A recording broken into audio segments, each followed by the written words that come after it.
1,743 compliance actions logged in my first month. I held the data slate in both hands and read the figure 3 times before I understood what it represented. Not incidents. Actions.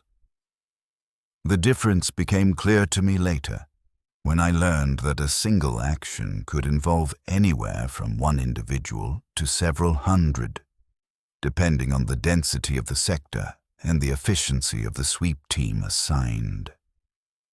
I was 22 years old. My name was Davrin Kellor. I had been an enforcer for 4 weeks. The shock baton hung on my belt with a weight I had not anticipated during training. 3 kilograms of reinforced steel housing, power cell integration, and neural disruptor coil assembly. The instructors at the Precinct Academy had made us carry them through every drill until the weight became invisible to our awareness. Just another component of our bodies, like an arm or a leg. They succeeded. By graduation, I no longer registered its presence except when I reached for it, and by then the reaching had become reflexive. Threat assessment, hand position, activation stud pressure, follow-through arc. The sequence had been drilled into my nervous system until conscious thought was no longer required for execution. I came from Hive Tertius, Sector Gamma Seven, a mid-level industrial zone where my father had worked assembly line maintenance for the munitorium for 38 years before a hydraulic press malfunction ended his employment and his life simultaneously. I was 16 when that occurred. My younger brother Corin was 12. The administratum death benefit provided subsistence rations for 6 months, then ceased. I took my father's work slot. The munitorium permitted hereditary transfer for dependents under specific conditions, but the pay grade reset to entry level and the housing allocation downsized accordingly. We moved from a 3-room compartment to a single-room unit in sub-level 41. Corin adapted poorly to the reduced space. I told him it was temporary. I believed that when I said it. The enforcer recruitment notice appeared on sector bulletin boards 4 years later. I had been watching it. The selection criteria were specific. Male citizens aged 18 to 25, minimum height of 180 centimeters, no documented incidents of unauthorized assembly participation or labor action involvement, basic literacy confirmed, physical conditioning assessment required. The pay grade was 4 levels above munitorium assembly maintenance. The housing allocation was 2 rooms, climate-controlled with private sanitation access. I submitted my application the same day the notice appeared. Corin asked me what I was doing.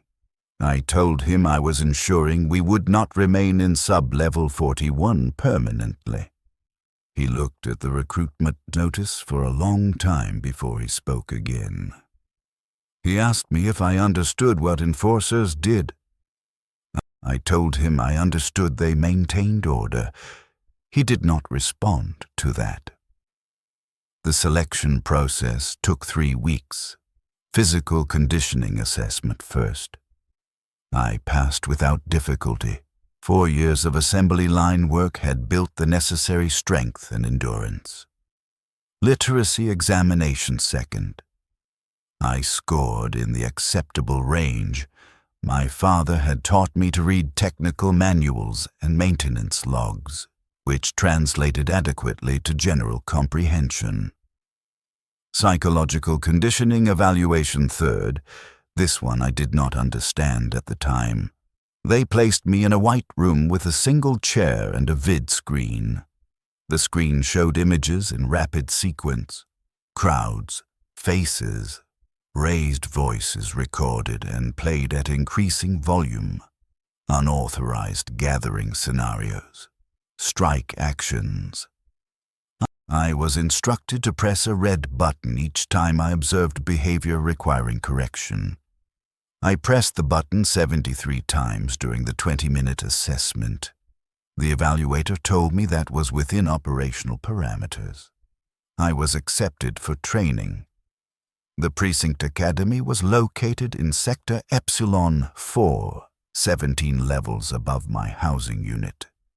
I had never been that high in the hive structure before. The air was different there. Still recycled, still carrying the perpetual taste of filtration chemicals, but cleaner somehow. Less particulate matter visible in the corridor lighting. The training facility occupied an entire subsector, a fortress of reinforced rockcrete with viewports of armored glass looking out over the Hab block sprawl below. 247 recruits entered training with me. I learned all their names in the first week. The drill instructors required it. They told us we would be relying on each other during sweep actions, and that hesitation, caused by unfamiliarity with your squad members, resulted in operational failures. They did not define what they meant by operational failures at that point. I assumed it meant incomplete compliance, action execution. I was partially correct. Training lasted 8 weeks. The first 2 weeks focused on physical conditioning.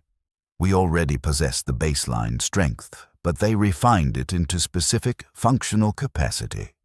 Baton strike accuracy, shield wall formation maintenance, sustained sprint capability while wearing full Riot armor.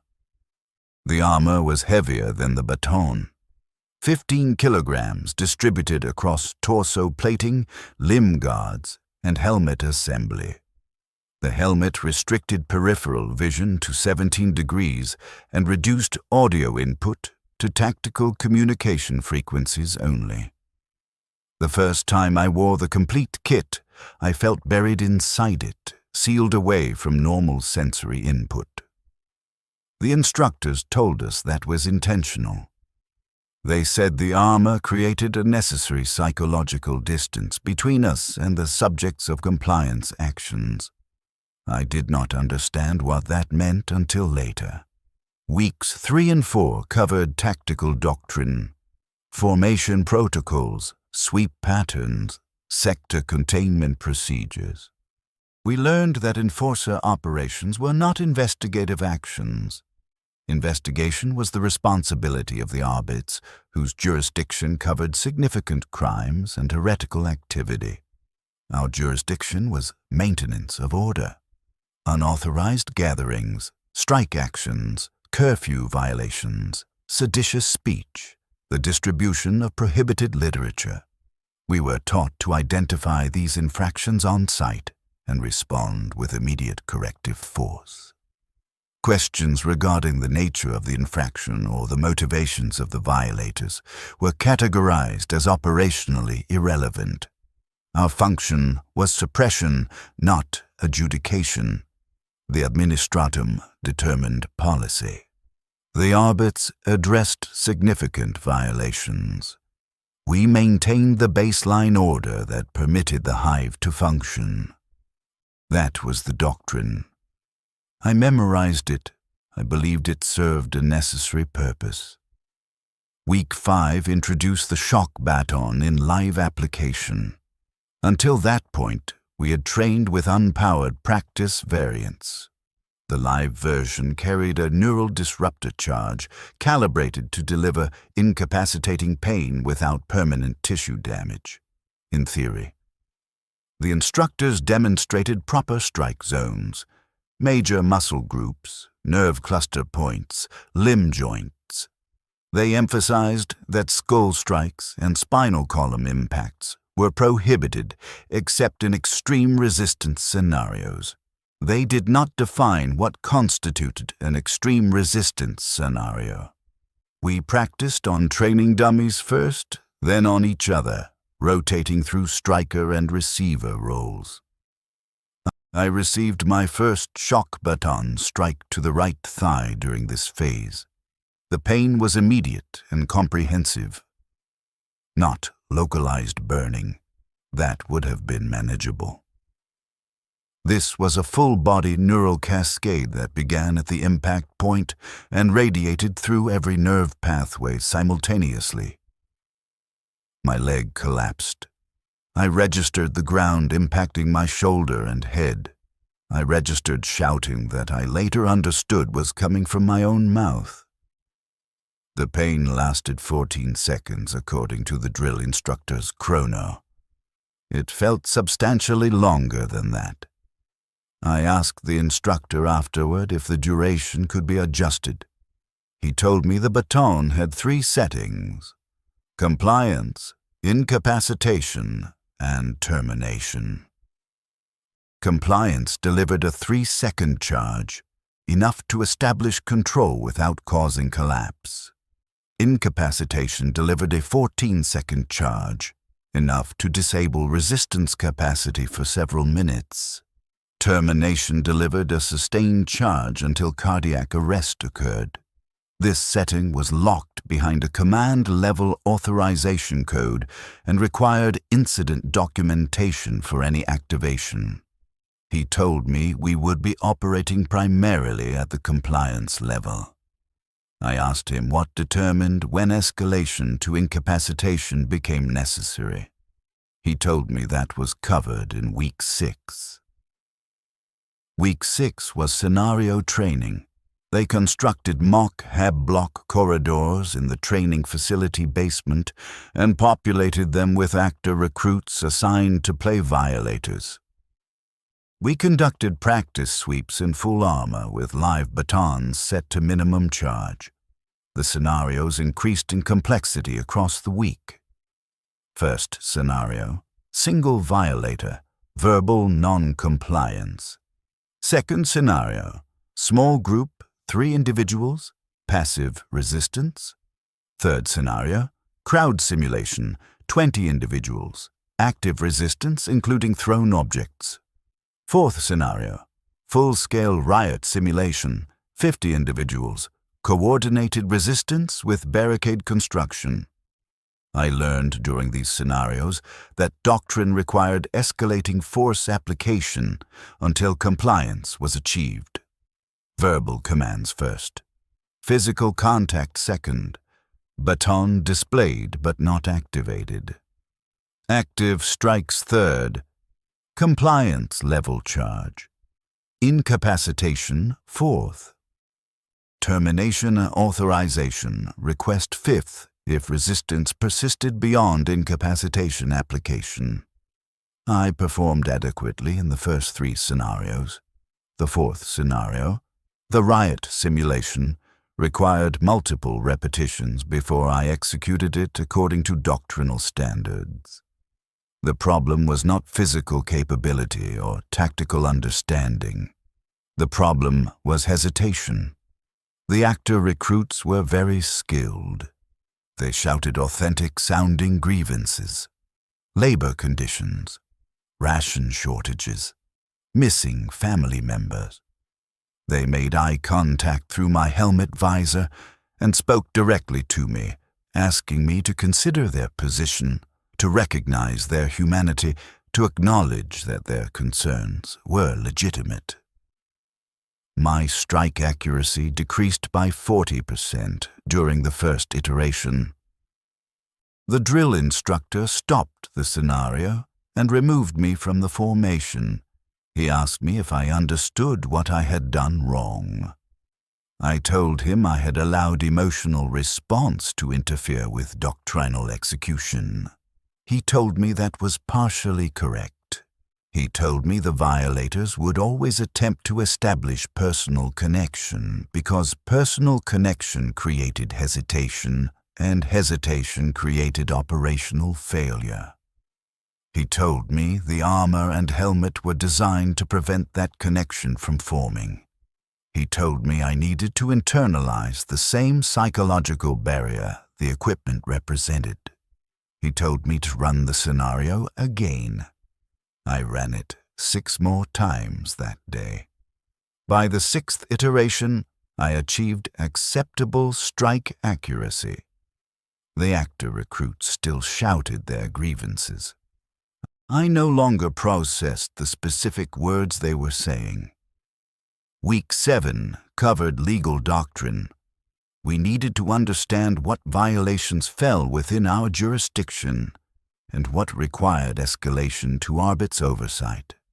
The categories were clearly delineated. Unauthorized assembly, ours. Strike action, ours. Curfew violation, ours. Seditious speech, ours, unless it contained specifically heretical content, which escalated to Arbeits. Theft, ours if the value was below 100 thrown geld, Arbeits if above that threshold.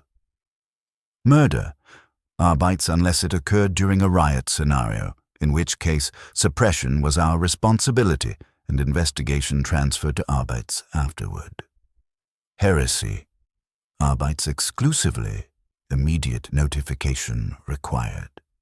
We memorized the categorization lists. We practiced rapid classification exercises. The instructors emphasized that misclassification resulted in either jurisdictional conflict with the Arbeits, which carried severe disciplinary consequences, or operational gaps that permitted violations to propagate unchecked. I scored 87% on the classification examination. The passing threshold was 80%. I graduated with acceptable marks. Week 8 was the final evaluation. We conducted a full-scale sweep operation in a decommissioned Hab block sector they had converted into a permanent training environment. The actor recruits were replaced with condemned criminals who had been sentenced to serve as training subjects. This was explained to us as a resource optimization measure. The criminals had committed violations that warranted execution, but enforcer doctrine required live training scenarios to maintain operational proficiency, so their executions were delayed and their sentences were modified to include training subject duty. We were told they would be treated according to doctrinal force escalation procedures. We were told this served two purposes. It provided realistic training environments for us, and it permitted the condemned to serve the Imperium in their final days. We were told this was a mercy. I remember thinking that the logic was sound. The evaluation sweep lasted 4 hours. We entered the decommissioned sector in full armor with loaded batons and tactical shields. The condemned had been distributed throughout the environment and instructed to resist. They resisted. I participated in 17 individual compliance actions during that operation. 14 resolved at the verbal command or physical contact stage. 3 required active baton strikes. 2 of those resolved at compliance level charge. 1 required escalation to incapacitation. I delivered the incapacitation strike to the subject's left shoulder after he attempted to strike me with a metal pipe segment. The 14-second charge dropped him immediately. He convulsed on the floor for the full duration. I maintained my position over him according to doctrine, standing guard until the charge cycle completed and the subject achieved full neural reset. When he stopped convulsing, I secured his wrists with restraint ties and moved to the next designated position. I did not think about what I had just done until several hours later, when the evaluation concluded and we returned to the barracks. By that point, the action had been categorized in my memory as an operational event rather than a personal interaction. The instructors told us this was evidence of successful conditioning. I did not disagree with that assessment. I graduated 4 weeks ago. All 247 recruits who entered training with me completed the program. Attrition was not permitted in the enforcer training pipeline. Injury or incapacity, resulted in medical rehabilitation and training resumption, not dismissal. The Imperium had invested resources in our development, and those resources would not be wasted through premature trainee loss. We were assigned to precincts across the hive based on operational need calculations. I was assigned to Precinct 47, Sector Gamma 7, my home sector. I requested reassignment. The request was denied. No explanation was provided. I reported to Precinct 47 on the designated date. The precinct station was a fortress. 3-meter-thick rockcrete walls, reinforced blast doors, guard towers at each corner equipped with heavy stubbers and searchlights. The station occupied an entire city block and rose 17 stories above street level, with an additional 8 sub-levels below ground that housed detention cells, armory storage, and emergency shelters. The exterior was unpainted rockcrete with no windows below the 7th floor. The design was intentionally intimidating, a physical statement of permanent institutional presence. The interior was purely functional. Gray corridors, harsh lighting, everything constructed from materials that could be easily cleaned of blood and other biological matter. I reported to the duty officer on my first day and received my permanent equipment assignment: 1 suit of Riot armor, customized to my measurements, 1 shock baton with standard 3-setting configuration, 1 tactical shield, 1 helmet with integrated Vox communication unit, 1 uniform set for non-armored duty periods. I signed for all items and logged their serial numbers in my personnel file. The duty officer told me I was responsible for their maintenance and that equipment failure due to improper care resulted in disciplinary action and cost deduction from pay allocation. I told him I understood. He assigned me to Squad 14, Gamma Shift, under Sergeant Merrick Volien. Sergeant Volien was 41 years old and had been an enforcer for 19 years. He had a scar that ran from his left temple to his jawline, a strike-action incident from 8 years prior, he told me later.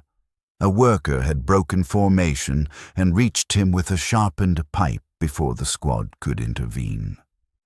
The wound had required 73 sutures.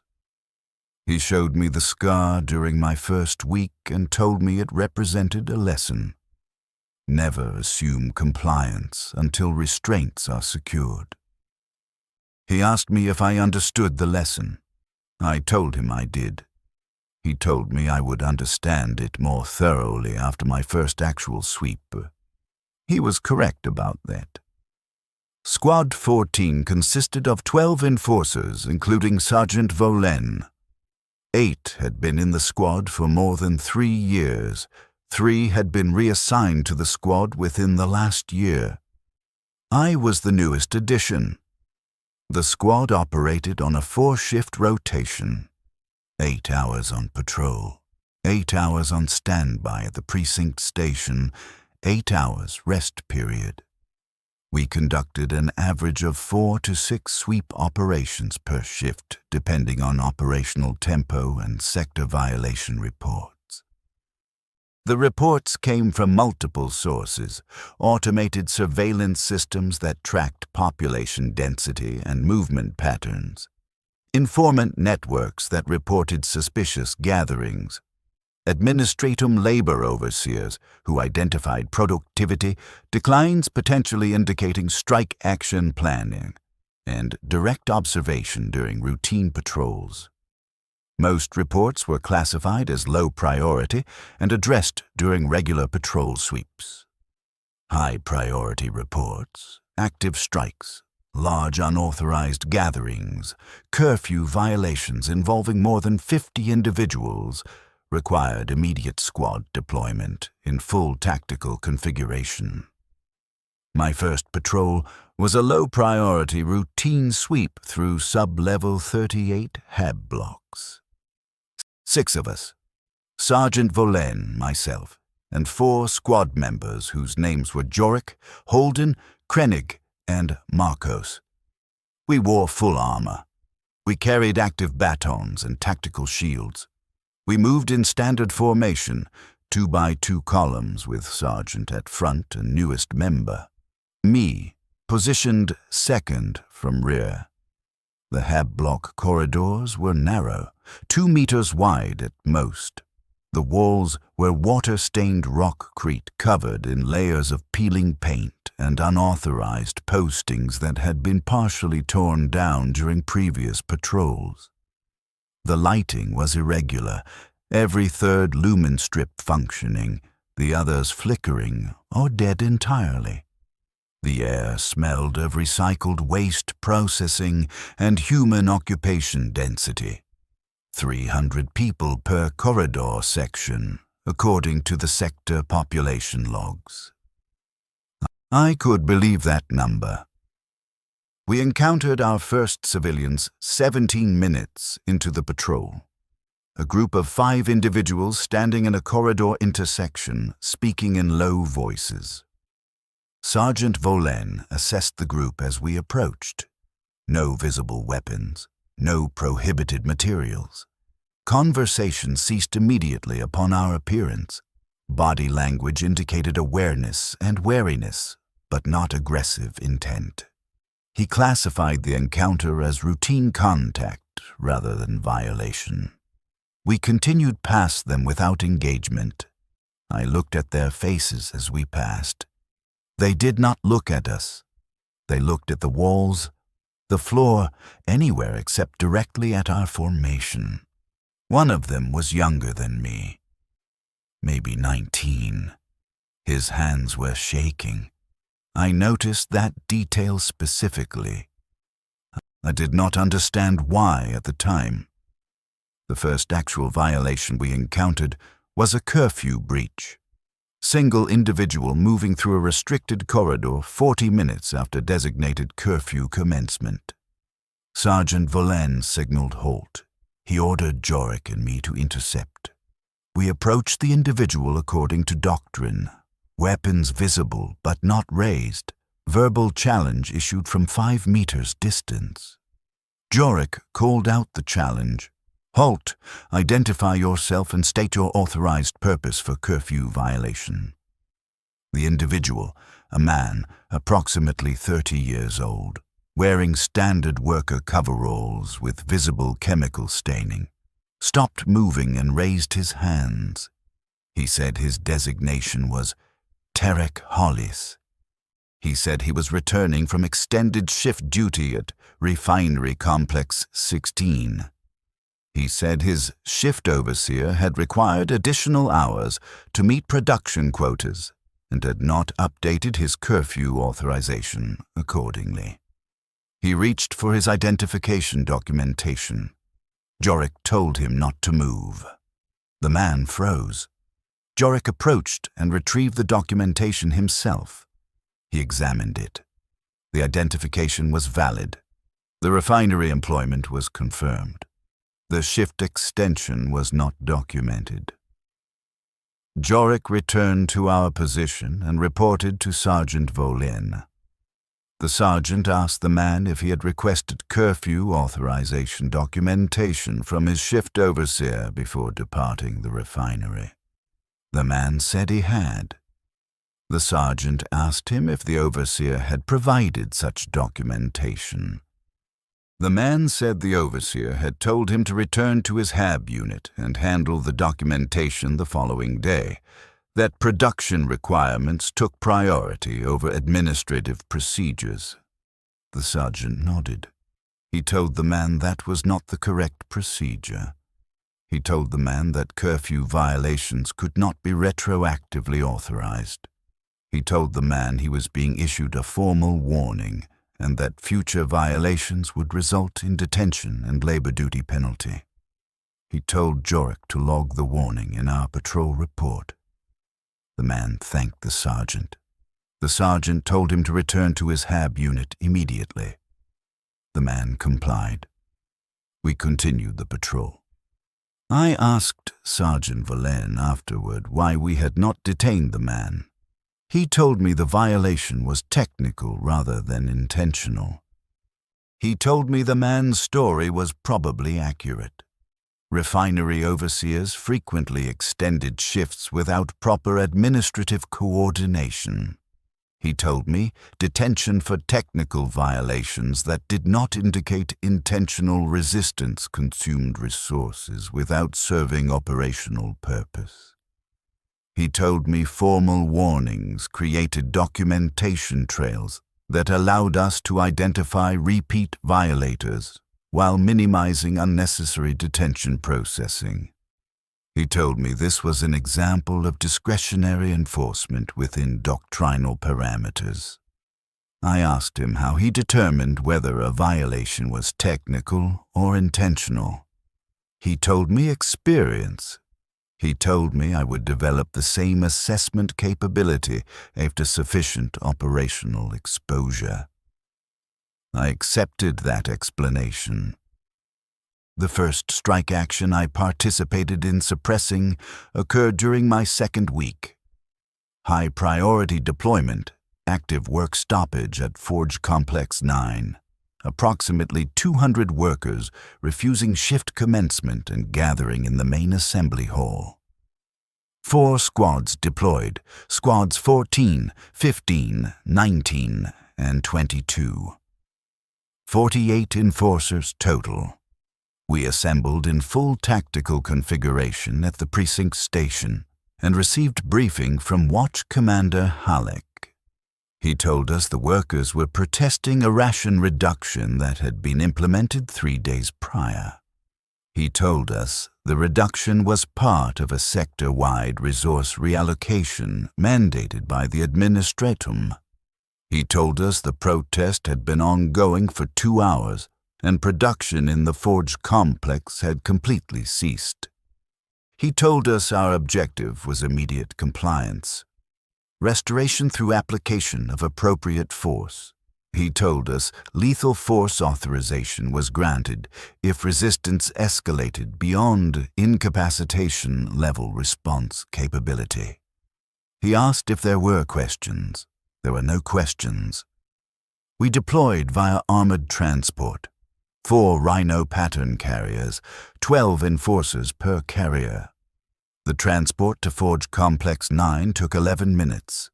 The carriers stopped at the main entrance. We disembarked in formation. The complex entrance was large, 6 meters high, 12 meters wide, designed to accommodate heavy machinery movement. We could see the workers inside through the entrance. They had gathered in the assembly hall approximately 50 meters from the entrance. They were standing in a dense group. They were not armed. They were not aggressive in their positioning. They were simply standing there, not working. That was the violation. Watch Commander Halleck ordered standard suppression formation, 4 ranks of 12, shields overlapping, batons ready. We advanced into the complex. The workers saw us coming. Some of them began shouting. I could not distinguish individual words. The helmet audio restriction filtered out most environmental sound, prioritizing Vox communication channels. I could see their faces, though. I could see they were frightened. Some of them began moving toward the rear of the assembly hall. Most remained in position. Watch Commander Halleck issued a verbal compliance order via loudspeaker amplification. Unauthorized assembly. Disperse immediately and return to designated workstations. Failure to comply will result in corrective action. The workers did not disperse. One of them stepped forward from the group. He raised his hands in a non-threatening gesture. He shouted something. Watch Commander Halleck did not respond to whatever the worker said. He issued the compliance order a second time. The worker shouted again. Watch Commander Halleck signaled advance. We moved forward in formation. Shields locked, batons raised to display position. The worker who had stepped forward did not move. We reached him. Sergeant Vollen delivered a compliance-level strike to his chest. The worker collapsed. The other workers began shouting louder. Some of them surged forward. Watch Commander Halleck ordered escalation to incapacitation level. We engaged the forward elements of the crowd. I do not remember the specific sequence of actions I performed during the next 14 minutes. I remember the training taking over. Assessment, positioning, strike, advance, reassess. I remember delivering multiple baton strikes. I remember the sound of the charges activating, a sharp electric crack that cut through the filtered audio. I remember the smell of ozone and the other smells that accompany crowd suppression operations in close quarters. I remember seeing workers fall and not remaining fallen, attempting to rise again, requiring additional strikes. I remember one individual who reached me through the shield line. He got his hands on my shield and tried to push it aside. I struck him twice. Compliance level first. He did not release the shield. Incapacitation level second. He released the shield and collapsed. I stepped over him and continued advancing. The operation lasted 14 minutes from initial engagement to full compliance. 209 workers were present in the assembly hall when we began. 193 received corrective action.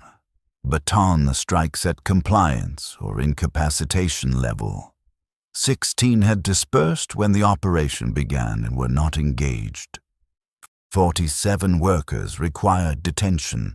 These were individuals identified as primary organizers based on positioning in the crowd or on informant intelligence that Watch Commander Halleck had received prior to deployment. The detained individuals were restraint-tied and loaded into detention transports.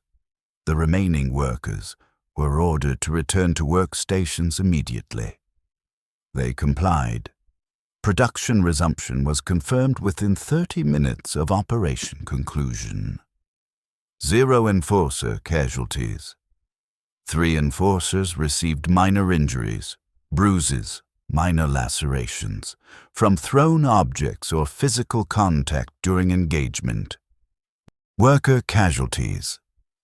3 dead, cardiac events triggered by incapacitation level charges.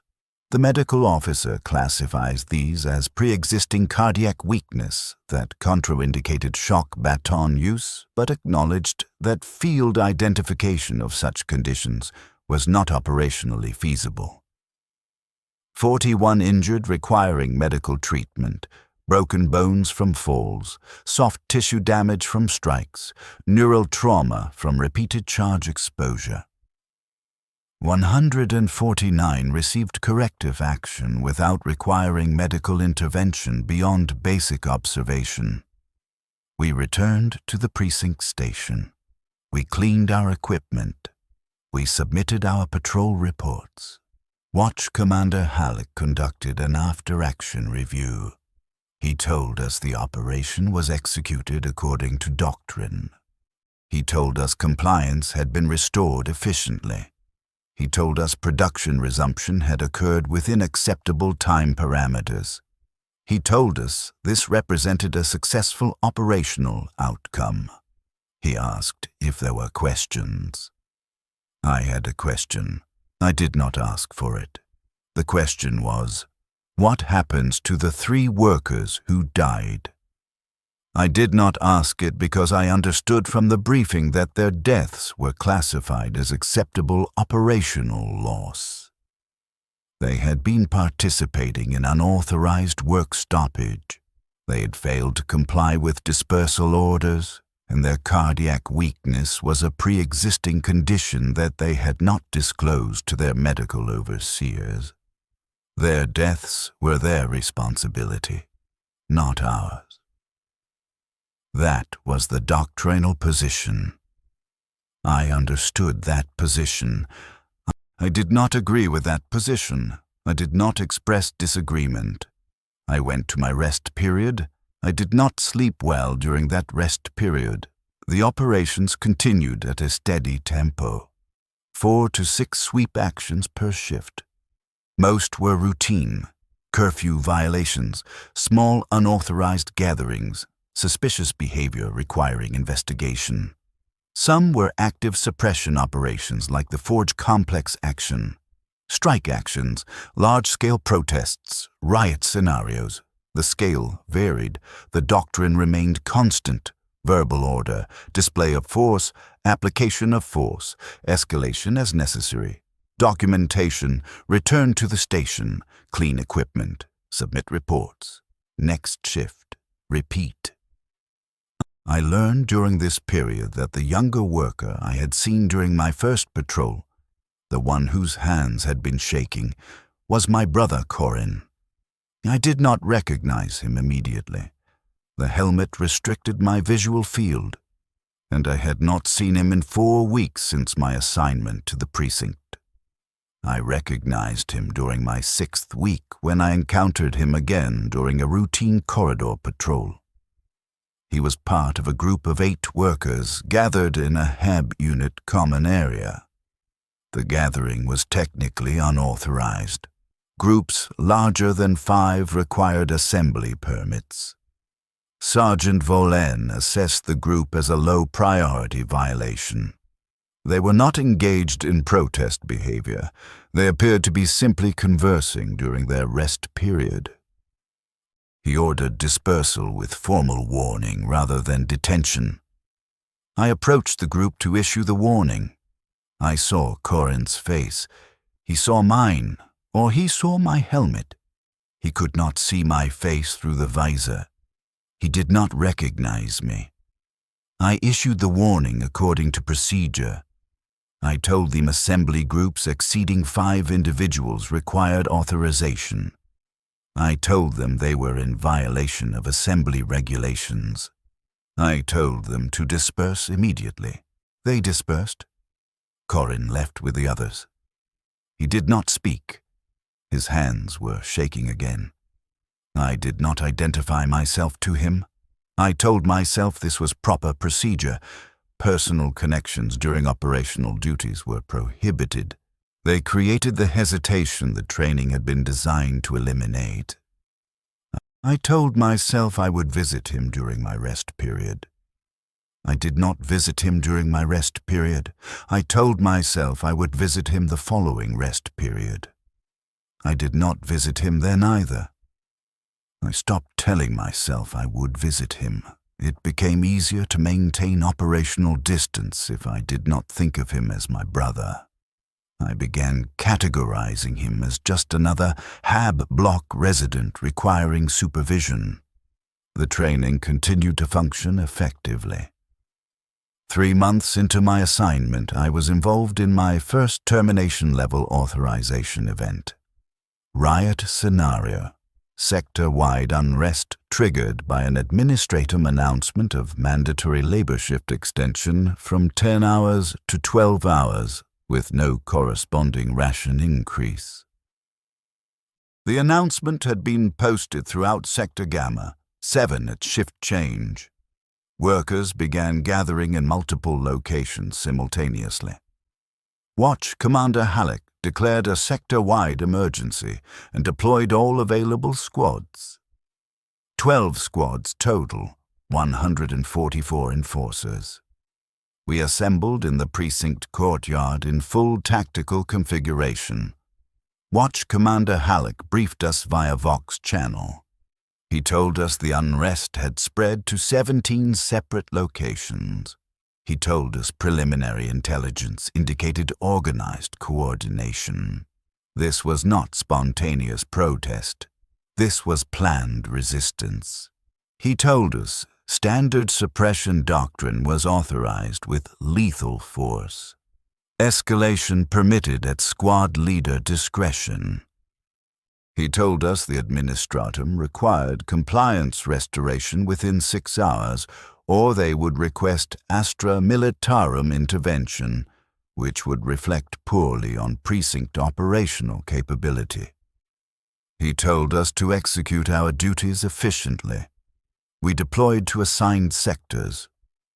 Squad 14 was assigned to sub-level 41, my former residence level, the area I knew better than any other sector in the hive. We arrived to find approximately 400 workers gathered in the main transit corridor. They had constructed barricades from furniture and industrial debris. They had blocked the corridor completely. They were shouting coordinated chants. I could hear them even through the helmet audio filtering. 12 hours is death.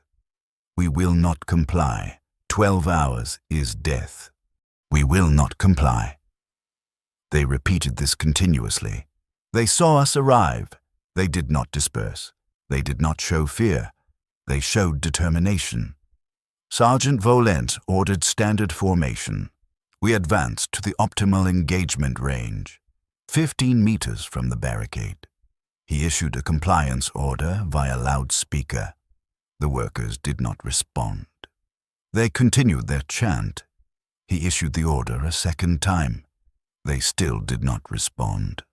One of them, a man standing on top of the barricade, shouted something different. He said they would not disperse. He said they would not return to work. He said 12-hour shifts without ration increase was a death sentence, and they would rather die resisting than die complying. He said they knew what we were going to do. He said they were ready for it. Sergeant Volin ordered engagement. We advanced on the barricade. The workers behind the barricade began throwing objects, metal fragments, tools, pieces of rockcrete they had broken from the walls. The objects bounced off our shields and armor. We reached the barricade. We began dismantling it while the front rank maintained shield coverage. The workers behind the barricade did not retreat. They pushed against the barricade from their side, attempting to hold it in place. We pushed harder. We had armor and training. They had desperation. Desperation is not sufficient against proper tactical doctrine. The barricade collapsed. We engaged the workers directly. Incapacitation level strikes from the beginning. Sergeant Volin had assessed this as an active resistance scenario requiring immediate, overwhelming force. The workers fought back. They did not have weapons. We would have detected weapons in our pre-deployment intelligence, but they had hands and feet, and they used them. They grabbed our shields. They tried to pull our batons away from us. They struck at us with their fists, even though striking armored enforcers with unprotected hands achieves nothing except broken bones. They fought anyway.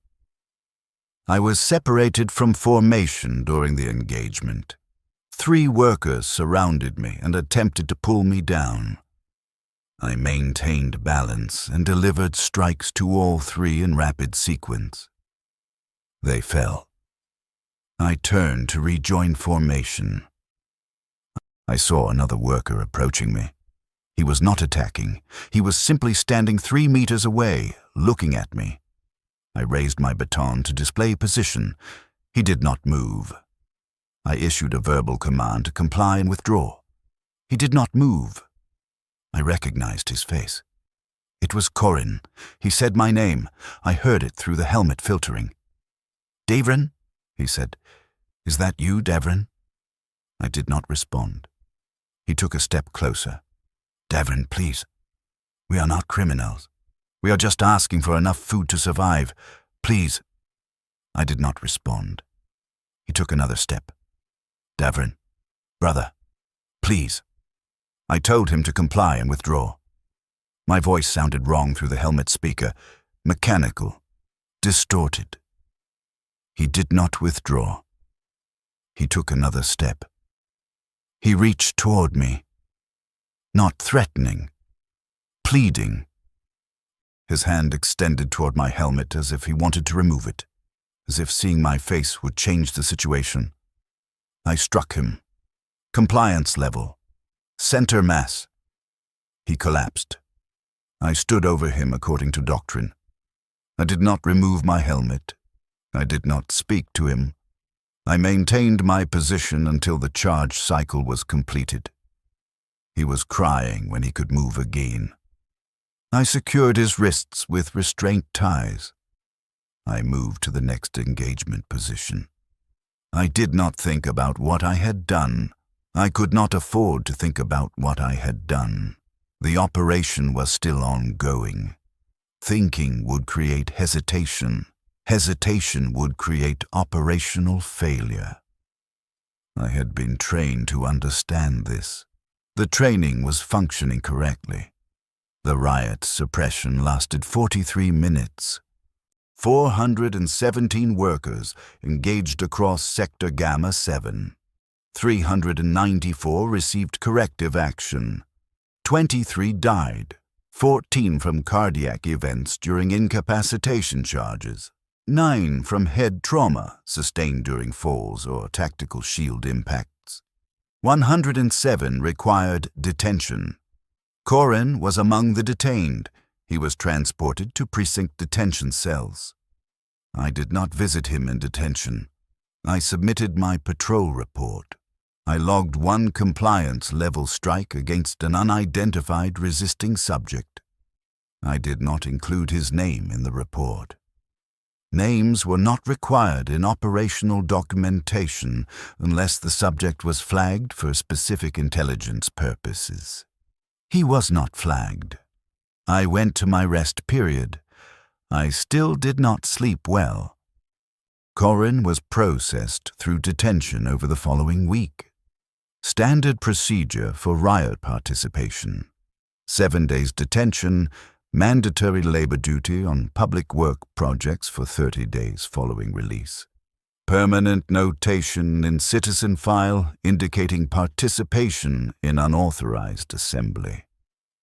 The permanent notation would follow him for the remainder of his life. It would affect all future employment assignments. It would flag him for enhanced supervision during future patrols. It would mark him as a potential repeat violator. This was standard. This was doctrine. This was necessary to maintain order. I understood this. He was released after 7 days. I did not visit him upon his release. I told myself he would not want to see me. I told myself my presence would only create additional difficulty for him. I told myself maintaining distance was appropriate. These statements were probably accurate. They were also convenient justifications for avoiding a conversation I did not want to have. I continued my duties. The operations continued. The pattern remained stable. Sweep, suppress, document, return, repeat. 4 months into my assignment, I was promoted to Squad Second, the deputy leadership position below sergeant. This was standard progression for enforcers who demonstrated reliable doctrinal execution and appropriate operational judgment. My promotion came with a pay grade increase and enhanced housing allocation authorization. I could have requested transfer to a 2-room unit. I did not request a transfer. I remained in my current housing. I told myself this was because the transfer process required administrative processing that would consume time and attention I preferred to allocate elsewhere. This was partially true. It was also true that improved housing felt wrong somehow.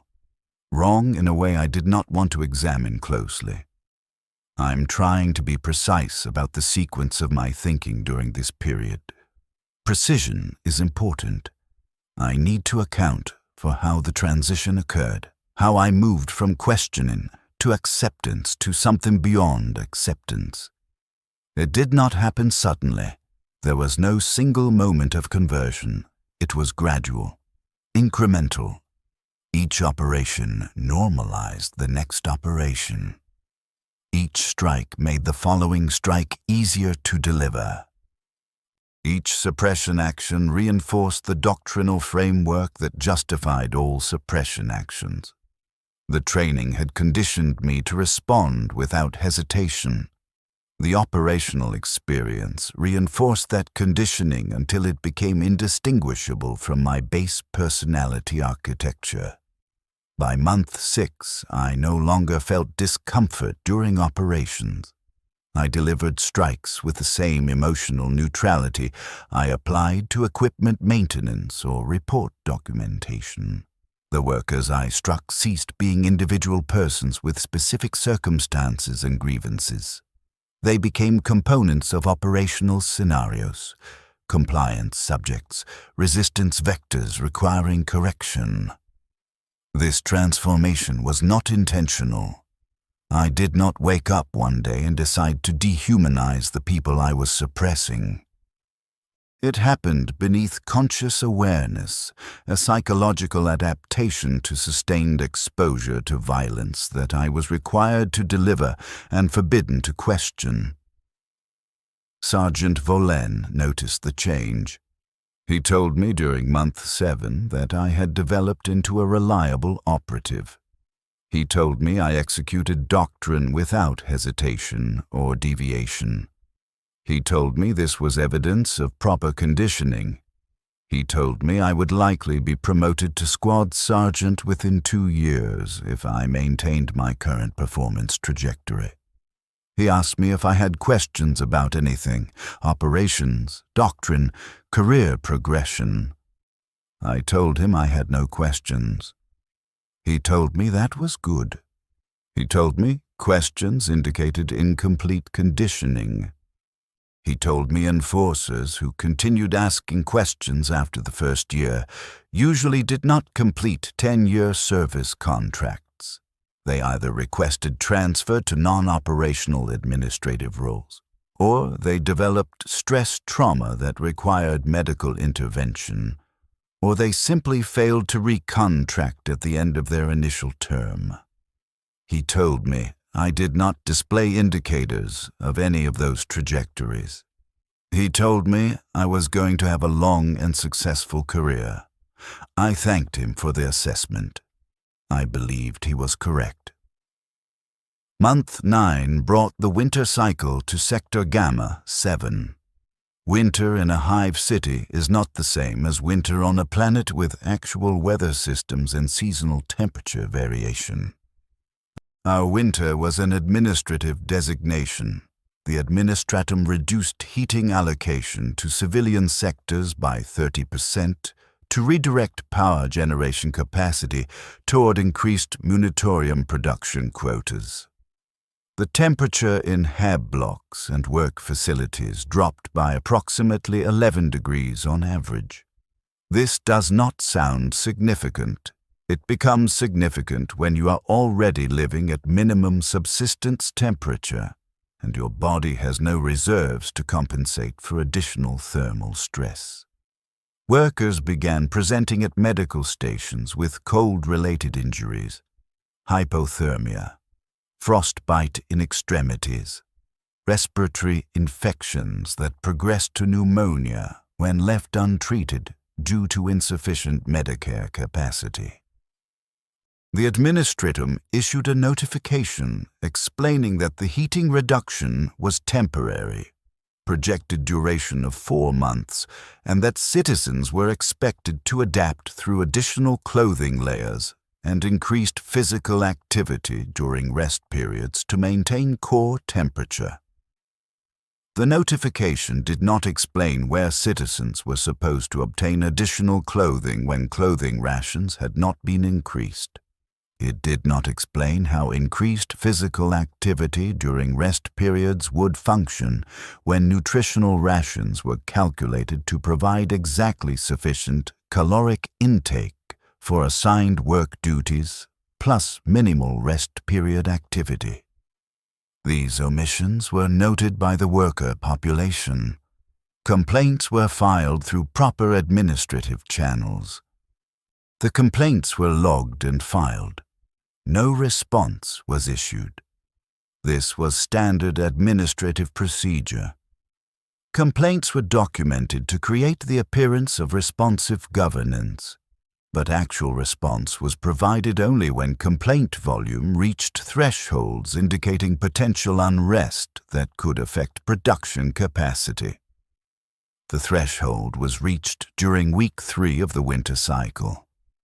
Worker absence rates increased by 47% across Sector Gamma 7 as cold-related illness and injury prevented shift attendance. Production output declined proportionally. The administratum responded by declaring mandatory overtime shifts for all workers who were not documented as medically incapacitated. The overtime shifts added 2 hours to the standard 10-hour workday, the same 12-hour schedule that had triggered the riots 3 months prior. The workers had lost that fight. The administratum had simply delayed implementation until a moment when resistance would be more difficult due to cold stress and reduced physical capacity. The workers understood this. They understood they were being systematically ground down through environmental stress and administrative manipulation. They understood resistance was becoming less viable with each passing week as their physical reserves depleted. Some of them decided to resist anyway. Not through mass protest this time. They had learned that lesson. Through work slowdowns, through minor sabotage that could be attributed to fatigue or equipment malfunction, through whispered conversations in HAB unit corridors about the possibility of organized action if conditions continued to deteriorate. Our squad received enhanced deployment orders. Intelligence had identified Sector Gamma 7 as high risk for renewed unrest. We were instructed to increase patrol frequency and conduct preemptive suppression of any gathering that could potentially serve as an organizing nucleus. The definition of potential organizing nucleus was deliberately broad. Any group larger than 3 individuals, any conversation that continued for more than 5 minutes, any exchange of written materials regardless of content, any behavior that suggested planning or coordination. We were authorized to detain subjects on suspicion of seditious activity planning without requiring evidence of actual violation. This was classified as preventive enforcement, stopping violations before they occurred rather than responding after the fact. I questioned this order. Not openly. I had learned not to question openly. But internally, I experienced doubt about the operational necessity. A group of 3 workers conversing in a corridor was not automatically a violation. Conversation was not illegal. Planning was not illegal. Only the execution of unauthorized assembly or work stoppage constituted actual violation. Detaining people for behavior that might lead to violation seemed like a category error. It seemed like we were no longer enforcing order. We were enforcing compliance with an imagined future order that had not been violated yet. I expressed this concern to Sergeant Vollen during a private moment in the precinct armory. I phrased it carefully. I said I wanted to ensure I understood the doctrinal basis for preventive detention. I said I wanted to confirm that we had proper legal authority for detaining subjects who had not committed actual violations. He looked at me for a long moment before responding. He asked me if I remembered what he had told me about questions. I told him I remembered. He told me I was developing question patterns that indicated incomplete conditioning. He told me this was concerning. He told me the doctrinal basis for preventive detention was simple. The administratum had determined it was necessary, therefore it was legal, therefore we would execute it.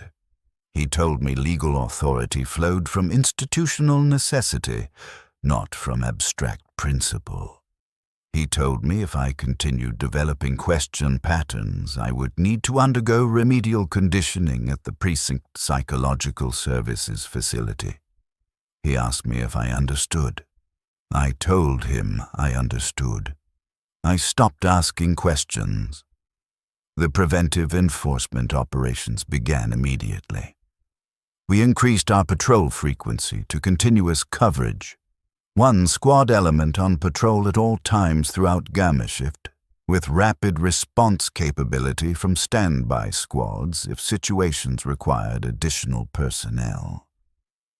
We detained an average of 14 subjects per shift during the first week of preventive enforcement. Most were released after processing. Their identification was logged. Their activities were documented.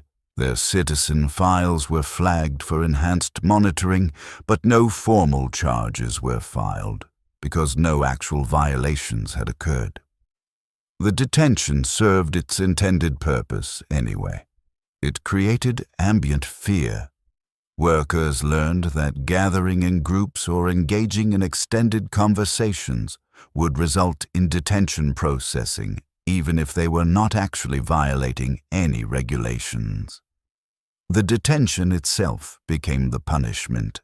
Hours spent in processing, transportation to and from the precinct station, the permanent file notation, the knowledge that you are now marked for special attention.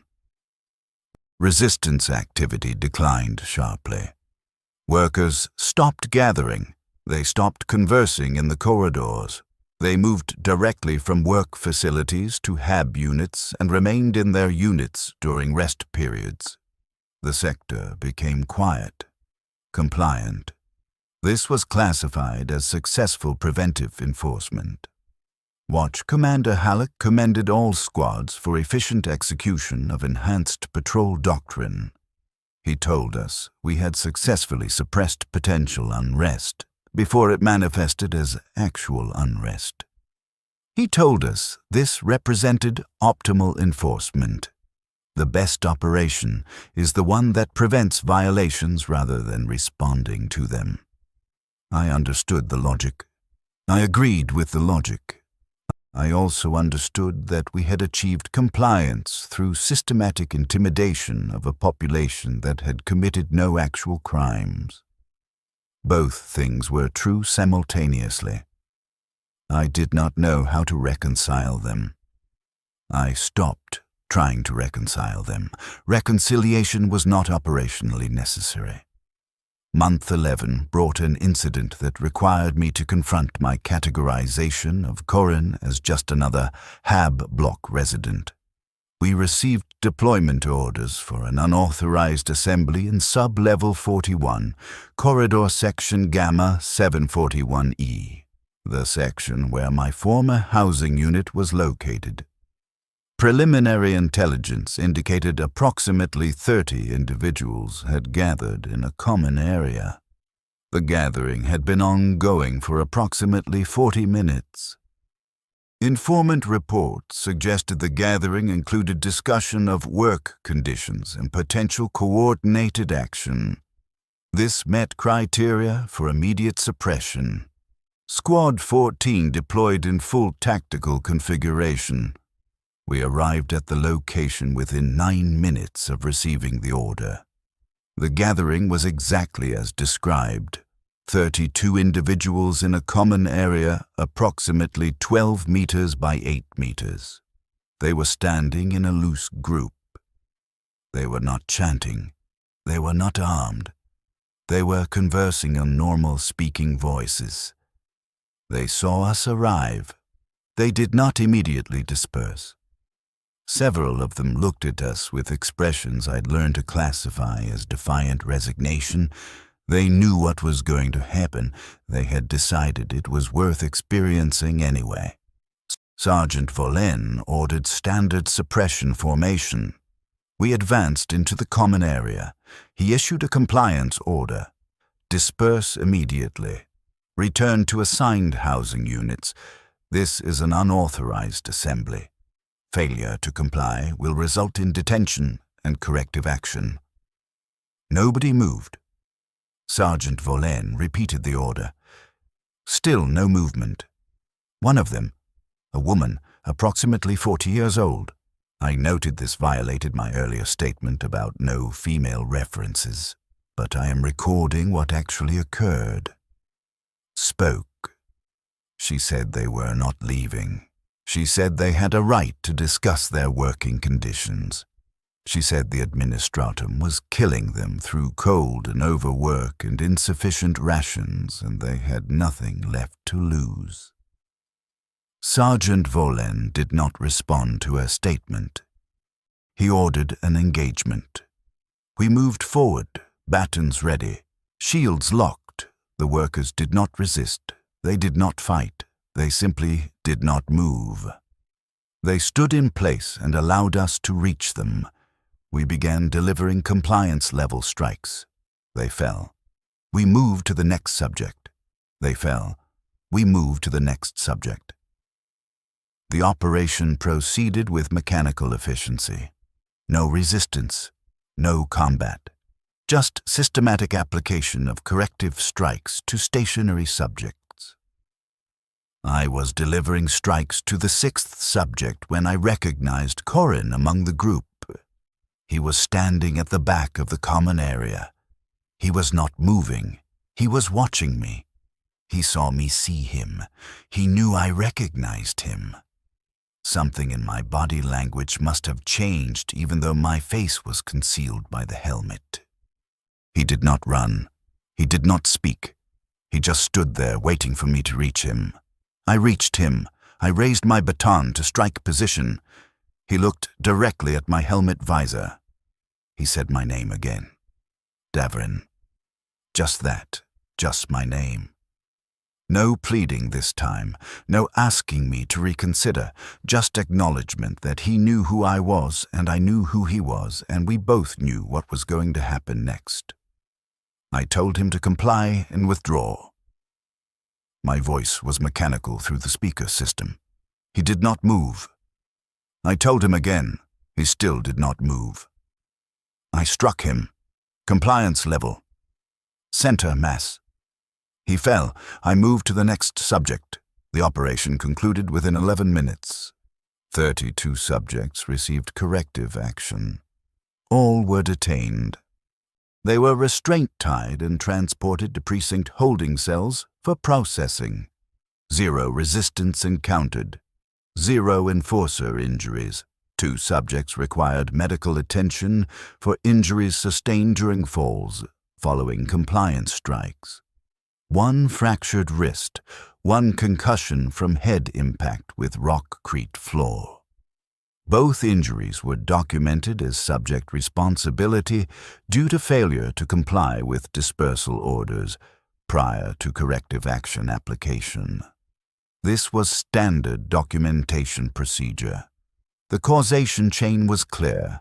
Unauthorized assembly occurred, compliance orders were issued, subjects failed to comply. Corrective action was applied. Injuries occurred as result of subject non-compliance. Subject responsibility, not enforcer responsibility. The distinction was important for legal and administrative purposes. Corin was processed through detention and released after 7 days again. This was his second detention for unauthorized assembly participation. The permanent notation in his citizen file was updated to reflect repeat violator status. This triggered automatic consequences. His employment priority was reduced to the minimum tier. His ration allocation was reduced by 15%, and his housing assignment became subject to administrative reallocation at any time without notice. These consequences were designed to make repeat violations increasingly costly while stopping short of permanent removal from the labor pool. The administratum needed workers. They simply needed workers who understood the costs of non-compliance. I went to visit him after his release. This was the first time I had attempted contact since my assignment to the precinct 11 months prior. I told myself I was visiting to confirm he understood the consequences of further violations. I told myself this was an appropriate concern for a family member who was developing patterns indicating high risk for serious disciplinary action. These justifications were partially accurate. There were also insufficient explanations for why I felt compelled to make the visit. I went to the housing unit during my rest period. I was not in uniform. I'd learned that enforcers visiting in uniform created immediate stress responses, even in subjects who had not violated any regulations. I wore standard civilian clothing. I keyed the door access code. It had not been changed since I had lived there. The door opened. Corin was inside. He was sitting on the single sleeping pallet that occupied most of the floor space. He looked at me. He did not appear surprised. He said my name, Davrin. Not hostile, not warm, just factual acknowledgement. I entered the unit and secured the door behind me. I told him I wanted to discuss his situation. He asked me which situation I meant. His reduced rations, his reduced employment priority, his housing reallocation risk, or the fact that his brother had struck him twice with a shock baton during compliance actions. I did not have an immediate response to that question. He did not wait for me to formulate one. He told me he understood why I had done it. He told me I was following orders. He told me that was what enforcers did. He told me he did not blame me personally. He told me the system was the problem, not me as an individual. I told him that was incorrect framing. I told him I was not simply following orders. I told him I was enforcing necessary regulations that maintained the order required for the hive to function. I told him unauthorized assemblies disrupted production. I told him production disruptions affected supply chains. I told him supply chain disruptions cascaded into resource shortages that harmed everyone. I told him his protests were not righteous resistance. They were selfish actions that prioritized his individual grievances over collective necessity. I told him he needed to accept his role in the imperial structure and perform his duties without questioning the decisions made by authorities who possessed information and perspective he did not have access to. He listened to this entire statement without interrupting. When I finished, he asked me if I believed what I had just said. I told him I did. He asked me if I remembered our father. I told him of course I remembered our father. He asked me if I remembered how our father died. I told him I remembered. Hydraulic press malfunction, instantaneous death. The munitorium classified it as equipment failure rather than maintenance negligence because maintenance negligence would have required compensating the family at a higher rate. He asked me if I remembered that our father had filed 17 maintenance reports about that specific hydraulic press in the 6 months before his death. I told him I did not remember that specific detail. He told me he remembered it because he had found the reports in our father's personal effects after the incident. He told me our father had documented specific problems: pressure, seal degradation, hydraulic fluid contamination, safety interlock malfunction. He told me every report had been logged and filed. He told me none of them had been acted upon. He told me our father had known the press was dangerous. He told me our father had been killed by administrative negligence dressed up as equipment failure. He asked me if the system that had killed our father through systematic disregard for documented safety concerns was the same system I was now defending. I told him those were separate issues. I told him our father's death was a tragedy, but it did not invalidate the necessity of maintaining order. I told him individual tragedies could not be allowed to override systemic requirements. He looked at me for a long time. Then he told me I had become exactly what the enforcers had designed me to become. He told me the conditioning had worked. He told me I was no longer his brother in any meaningful sense. He told me I was now just an enforcer who happened to share genetic material with him. He told me I should leave. I left. I returned to my housing unit. I wrote a patrol report documenting the visit. Enforcers were required to report all contact with flagged individuals, even during off-duty periods. I logged the conversation as monitoring contact with repeat violators. I submitted the report. I went to sleep. I slept poorly again. I told myself this was due to insufficient rest period duration, not due to emotional processing of the conversation. This was probably inaccurate. I did not examine it closely.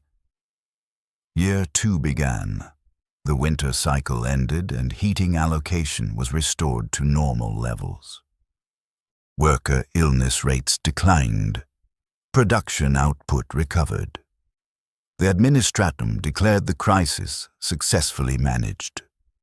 No acknowledgement was made of the 47 workers who had died during the winter cycle from cold-related illness, or the 133 who had sustained permanent injury from frostbite or pneumonia complications. The dead were categorized as equipment losses and replaced through normal recruitment processes. The injured were reassigned to reduced capacity work roles or retired from active labor and transferred to subsistence support status. The system continued functioning. This was classified as a success. My duties continued unchanged. Patrols, sweeps, suppression operations, documentation. The pattern had become automatic. I no longer thought consciously about what I was doing during operations. My body executed the procedures while my conscious attention floated somewhere adjacent to the actions, observing but not fully present. This dissociative state was common among enforcers who had been operational for more than 1 year. The precinct psychological services officer explained during routine evaluation that this was a normal adaptive response to sustained exposure to violence. He explained that full emotional presence during operations would create stress trauma that would degrade operational capability. He explained that the dissociation allowed us to perform necessary duties while preserving psychological integrity.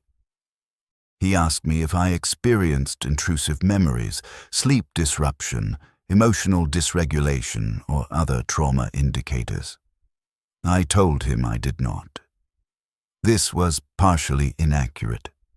I was experiencing sleep disruption, but I understood that acknowledging trauma indicators would trigger mandatory therapeutic intervention and potential operational status suspension. I did not want that. The work was the only structure that made sense anymore.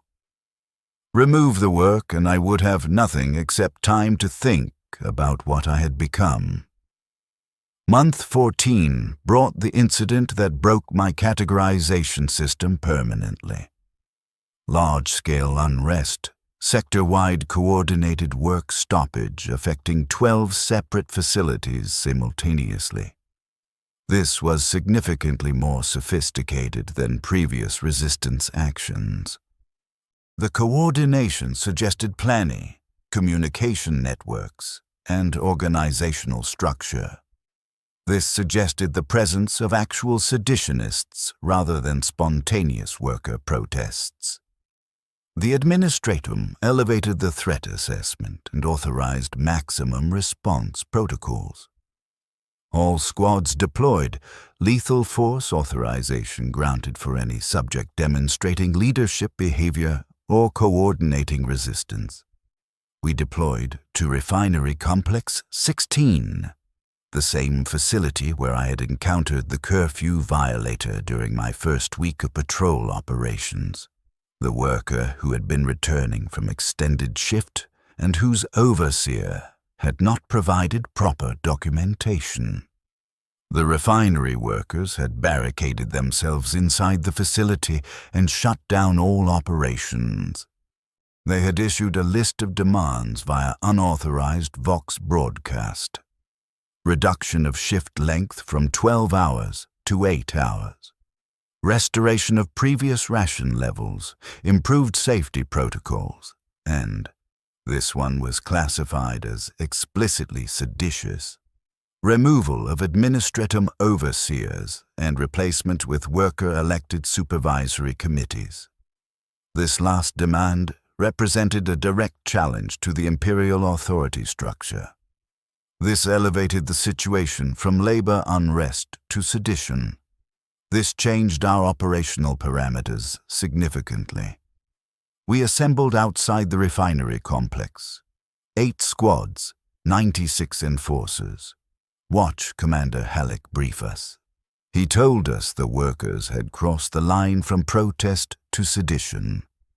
He told us seditious behavior could not be addressed through standard compliance actions. He told us we were authorized to use lethal force as a primary response, rather than an escalation option. He told us the administratum required absolute suppression, no negotiation, no graduated response, no mercy. He told us to breach the facility, suppress all resistance, and restore administrative control. He told us casualties were acceptable. He told us our casualties were acceptable. He told us worker casualties were acceptable. He told us the only unacceptable outcome was failure to suppress the sedition. He asked if we understood. We understood. We breached the main entrance using shaped demolition charges. The blast created an opening 4 meters wide.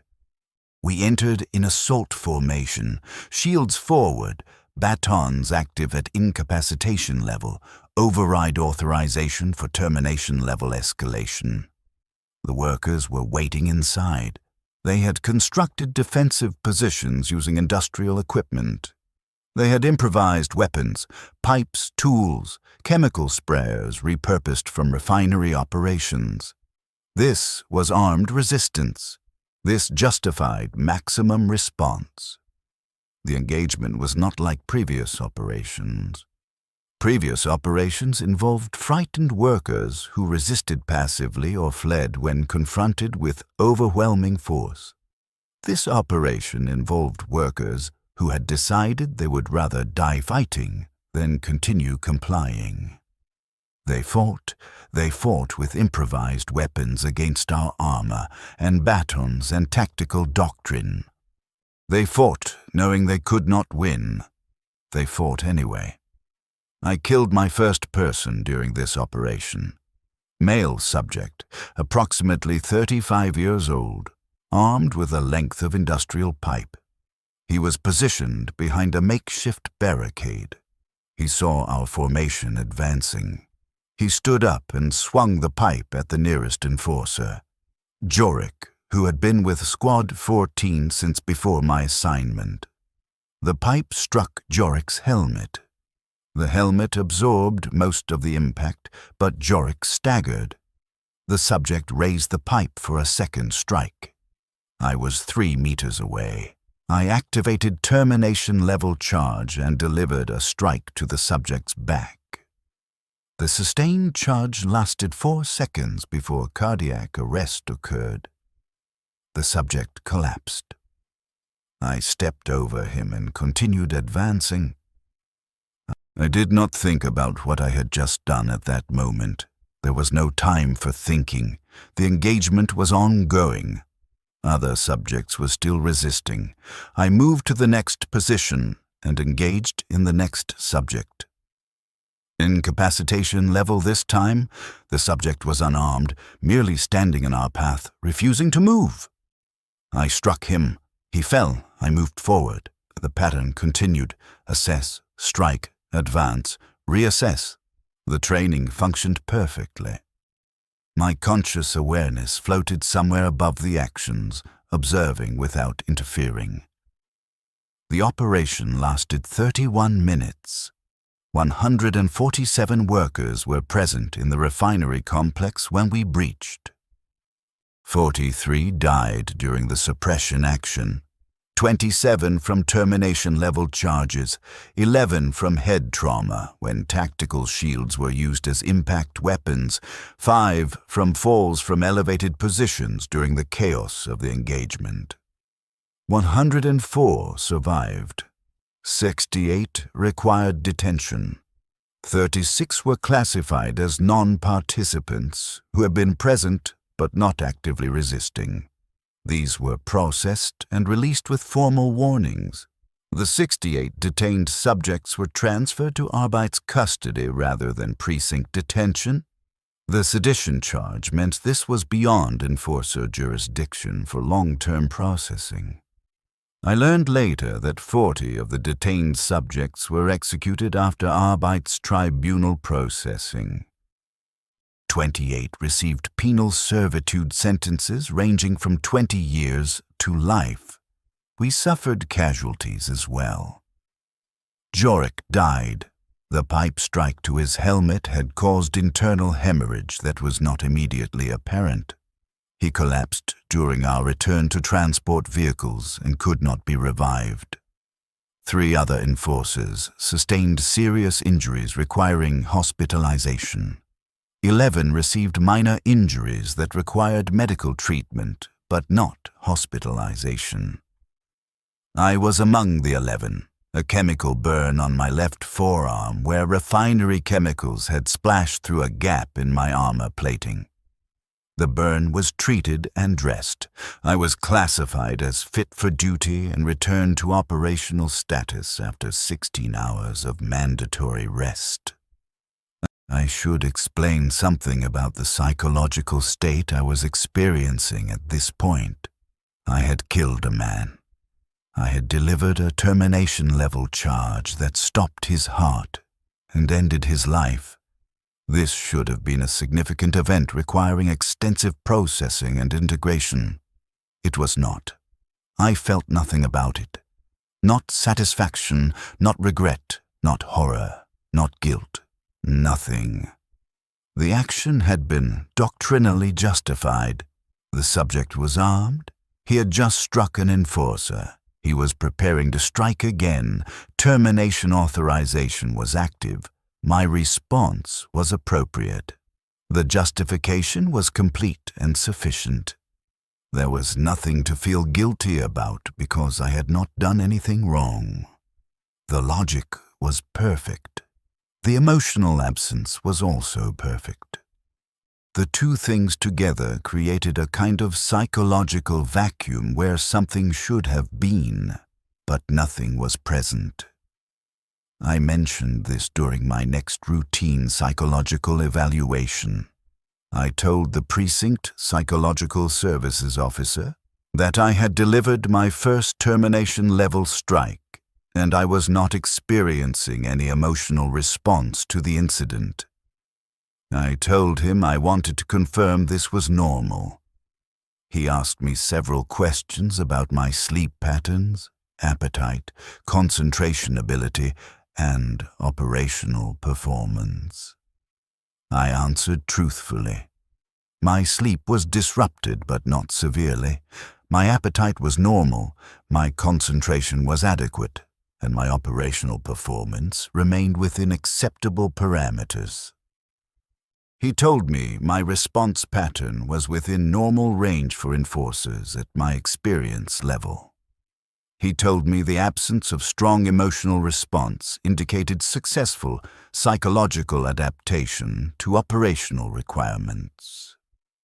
He told me some enforcers experienced guilt or trauma after their first termination-level application, but such responses typically indicated incomplete conditioning that would require remedial intervention. He told me my response, or lack of response, indicated complete conditioning. He asked me if I wanted to discuss the incident further. I told him I did not. He cleared me for continued operational duty without restrictions. I should have recognized that assessment as a warning sign. The fact that killing another human being produced no emotional response should have indicated that something was fundamentally wrong with my psychological state. But I did not recognize it as a warning sign. I recognized it as confirmation that I was becoming an efficient enforcer. I recognized it as evidence of professional development. I recognized it as a success. The evaluation system was designed to reinforce this interpretation. The Psychological Services Officer's assessment confirmed it. The system was functioning exactly as designed. I was becoming exactly what the system needed me to become. Month 16 brought awareness that I was no longer the person who had entered training 18 months prior. This awareness did not arrive as a sudden revelation. It accumulated gradually through small observations that eventually exceeded my capacity to ignore them. I noticed that I no longer remembered my father's face with any clarity. The memory had degraded to abstract information rather than visual recollection. I noticed that I had not thought about Corin in several weeks despite seeing him twice during patrol operations. I noticed that I no longer experienced discomfort when delivering compliance strikes. I noticed that I preferred operational duties to rest periods because operational duties provided structure and purpose, while rest periods provided only empty time that I did not know how to fill. I attempted to determine when these changes had occurred. I could not identify specific transition points. The transformation had been continuous and incremental. Every operation had shifted my baseline slightly. Every report documented and filed had reinforced the framework that categorized workers as subjects requiring supervision rather than people deserving consideration. Every successful suppression action had confirmed that the doctrine worked and that my role in executing it was necessary and justified. The accumulation of these small shifts had produced a fundamental change in who I was at a cognitive and emotional level. I tried to remember what I had wanted when I submitted my application to the Enforcer recruitment notice. I had wanted better housing for Corin and myself. I had wanted to escape from sub-level 41. I had wanted security and stability. I had achieved all of these things. The housing allocation was available. I simply had not requested transfer to use it. The security and stability were present. I had a defined role with clear performance metrics and predictable career progression. I had gotten everything I had wanted. The cost had been everything I was. This seemed like a poor exchange rate, but I could not identify the specific point at which the exchange had occurred or any decision point at which I could have chosen differently. I went to visit Corin again. This was month 17. I had not visited him since the conversation 14 months prior when he had told me I was no longer his brother in any meaningful sense. I went to the housing unit during my rest period. I was not in uniform. I keyed the access code. The code did not function. I keyed it again. Still no function. I realized the code had been changed. I knocked on the door. No response. I knocked again. A voice from inside, not Corin's voice, someone older, called out asking who was at the door. I identified myself by name. The voice told me to go away. I told them I was looking for Corin Kellor. The voice told me Corin did not live there anymore. I asked where Corin had been relocated. The voice told me they did not know and did not care, and I should leave immediately. I returned to the precinct station and accessed the citizen registry. Corin's file showed housing reallocation 3 months prior. His new location was Sub-Level 53, Corridor Section Gamma 753B. This was 7 levels below our original housing unit. This was deeper in the hive structure than I had ever been. I did not go to visit him at the new location. I told myself this was because Sub-Level 53 was outside my normal patrol jurisdiction, and visiting there during rest periods would require an explanation I did not want to provide. This was accurate but insufficient. The truth was, I did not want to see what housing conditions existed at Sub-Level 53. I did not want to see what my brother's life had become. I did not want to confront the evidence of the system's systematic degradation of people who questioned its operations. I did not want to acknowledge my role in that degradation. So I did not go. I filed the information and did nothing with it. Month 20 brought my promotion to Squad Sergeant. Sergeant Volen was being promoted to Watch Commander. The previous Watch Commander had suffered a fatal cardiac event during a suppression operation. The stress of sustained operational tempo at high intensity had exceeded his cardiovascular capacity. Sergeant Volen was selected as replacement. This created an opening for Squad Sergeant in Squad 14. I was selected for the position based on performance evaluations and operational reliability assessments. The promotion came with another pay grade increase and command authority over 11 enforcers. I accepted the promotion. I told myself this was career progression. I told myself this was a success. Both statements were accurate. Both statements were also insufficient descriptions of what was actually occurring. As Squad Sergeant, I had access to operational planning information that regular squad members did not receive. I learned during my first planning briefing that the precinct tracked detailed metrics on every aspect of our operations. Sweeps per shift, subjects contacted, compliance actions delivered, detentions processed, casualties inflicted, all of it quantified, analyzed, and reported up the administrative chain. I learned that these metrics were used to establish performance targets for each squad. I learned that squads that failed to meet targets received performance reviews and potential reassignment of leadership. I learned that squads that exceeded targets received commendations and priority for promotion opportunities. I learned that the system incentivized maximum enforcement activity, regardless of whether such activity was operationally necessary. A squad that conducted 6 sweeps per shift and detained 12 subjects was evaluated more favorably than a squad that conducted 4 sweeps per shift and detained 8 subjects, even if the reduced numbers from the second squad represented more accurate threat assessment and more efficient resource utilization. The metrics measured activity volume, not operational effectiveness. This created pressure to maximize contact with the civilian population even when such contact served no security purpose.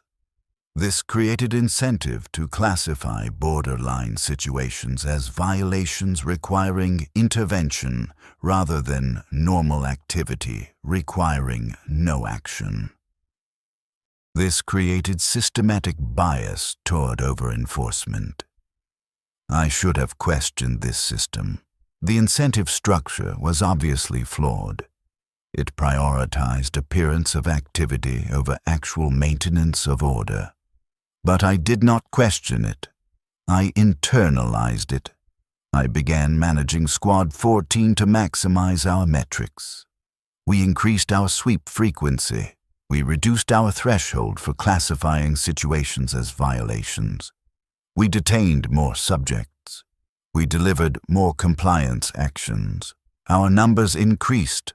Our performance evaluations improved. I received commendation for effective squad leadership. The system rewarded me for doing exactly what it had been designed to incentivize. I was succeeding. The workers we were suppressing were suffering more than necessary. Both things were true simultaneously. I focused on the first thing and ignored the second thing. Month 23 brought an incident that should have broken through my conditioning, but instead revealed how complete that conditioning had become. We received deployment orders for an unauthorized assembly in sub-level 53. My cognitive process registered the location immediately. This was Corin's current housing level. We deployed in standard configuration. The assembly was in a common area, similar to the one where I had struck Corin during his second detention incident. Approximately 40 workers had gathered. Intelligence indicated they were discussing recent deaths from industrial accidents and demanding improved safety protocols. We arrived and established a suppression formation. I issued the compliance order. Disperse immediately. Unauthorized assembly. Failure to comply will result in corrective action. They did not disperse. I issued the order again. Still no dispersal. I ordered an engagement. We advanced and began delivering compliance-level strikes. The operation proceeded normally until I reached the center of the group and found myself facing Corin. He looked different than I remembered. Thinner. His face showed stress lines that had not been present 2 years prior. His hands were damaged, scarring and deformity consistent with industrial injury. He saw me. He recognized me even though my face was concealed by my helmet. He said my name. Davrin. He did not say anything else. He did not plead. He did not accuse. He just said my name. I struck him. Compliance level. Center mass. He fell. I moved to the next subject. The operation concluded. All 40 subjects were detained. Corin was among them. This was his third detention for unauthorized assembly participation. 3 violations meant mandatory escalation to Arbit's jurisdiction rather than precinct processing. 3 violations meant tribunal rather than administrative detention. 3 violations meant potential execution or permanent penal servitude rather than temporary detention and punishment. I had just delivered the strike that would result in my brother's transfer to Arbit's custody. I knew this while I was striking him. The knowledge was present in my awareness. I struck him anyway. The doctrine required it. The compliance order had been issued. He had failed to comply. I was required to deliver corrective action. The fact that the subject was my brother was operationally irrelevant. Personal connections could not be permitted to interfere with doctrinal execution. I had been trained to understand this. The training was functioning correctly. I submitted my patrol report. I documented 40 compliance actions delivered to 40 subjects. I documented 40 detentions. I included Corin's name in the detention list. He was flagged as a repeat violator. His name was required documentation. I noted this was his third violation and therefore required arbit transfer. I submitted the report. I went to my rest period. I did not sleep at all during that rest period. I lay on my sleeping pallet and stared at the ceiling and tried to determine what I was feeling. I could not identify any specific emotions. There was only emptiness where emotions should have been. The conditioning had functioned perfectly. I had executed my duties without hesitation or deviation. I had done exactly what I was supposed to do. This was a success. This was what I had been trained to achieve. This was what I had become. Corin was processed through the Arbeits Tribunal over the following week. I accessed the tribunal records using my sergeant-level clearance. The charges were unauthorized assembly, repeat violation, seditious speech. The intelligence report indicated he had been among the speakers at the gathering, discussing safety violations and administrative negligence. The tribunal proceedings lasted 4 hours. Corin was not permitted legal representation. Minor sedition charges did not warrant the resource expenditure. The tribunal reviewed the evidence, heard his statement. He apparently admitted to all charges and stated he did not regret his actions, and rendered judgment.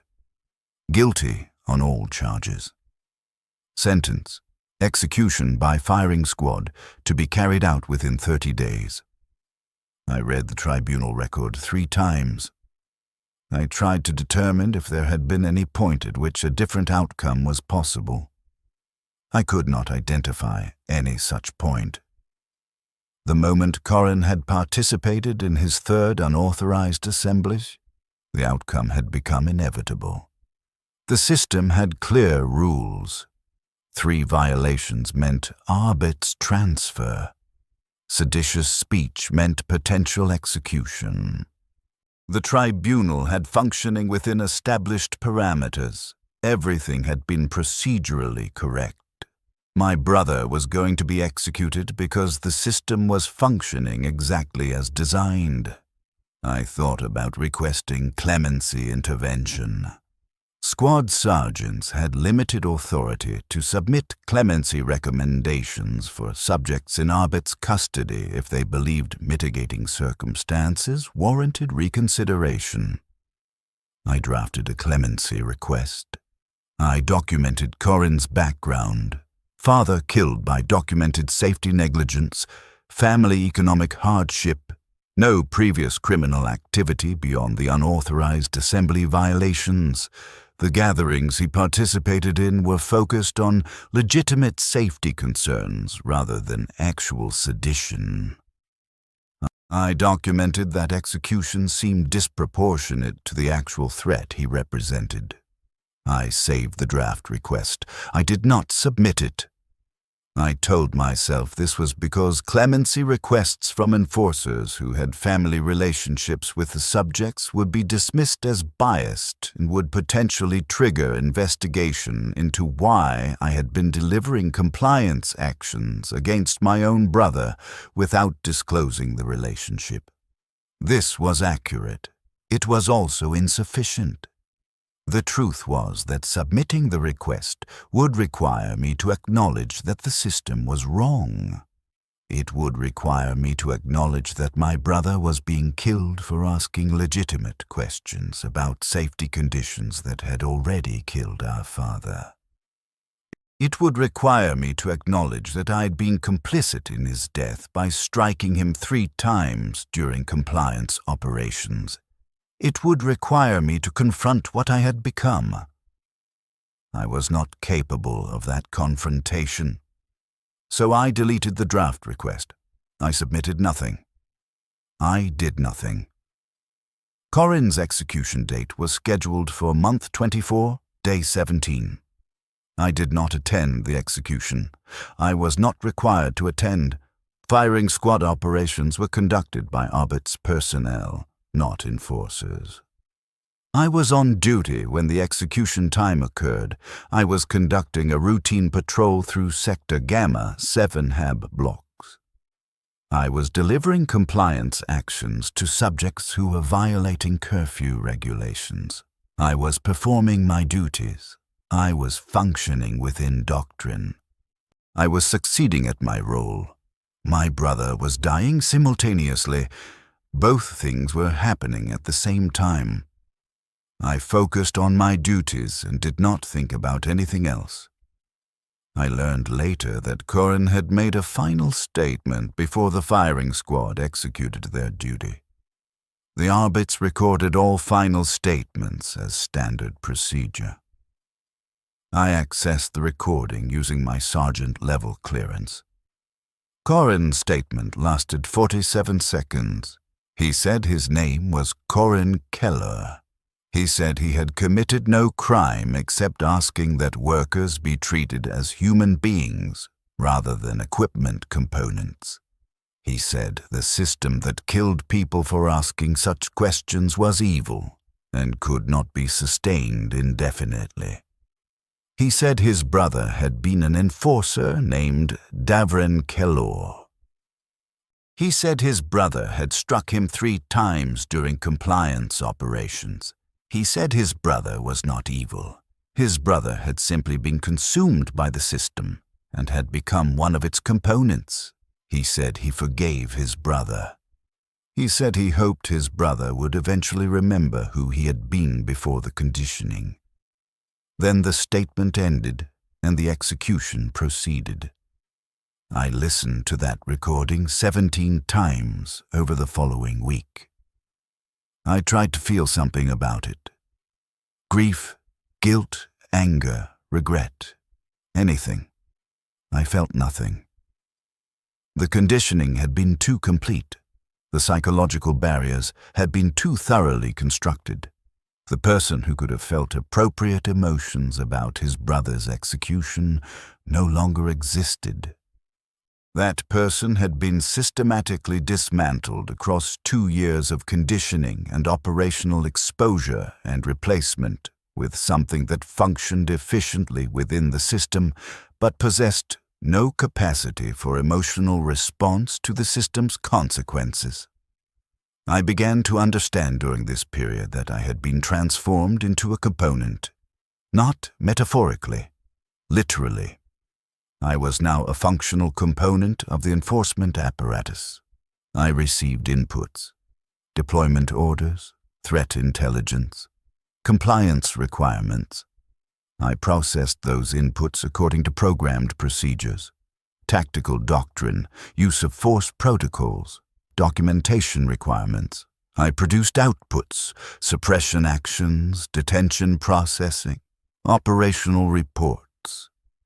The processing occurred without requiring conscious thought or emotional engagement.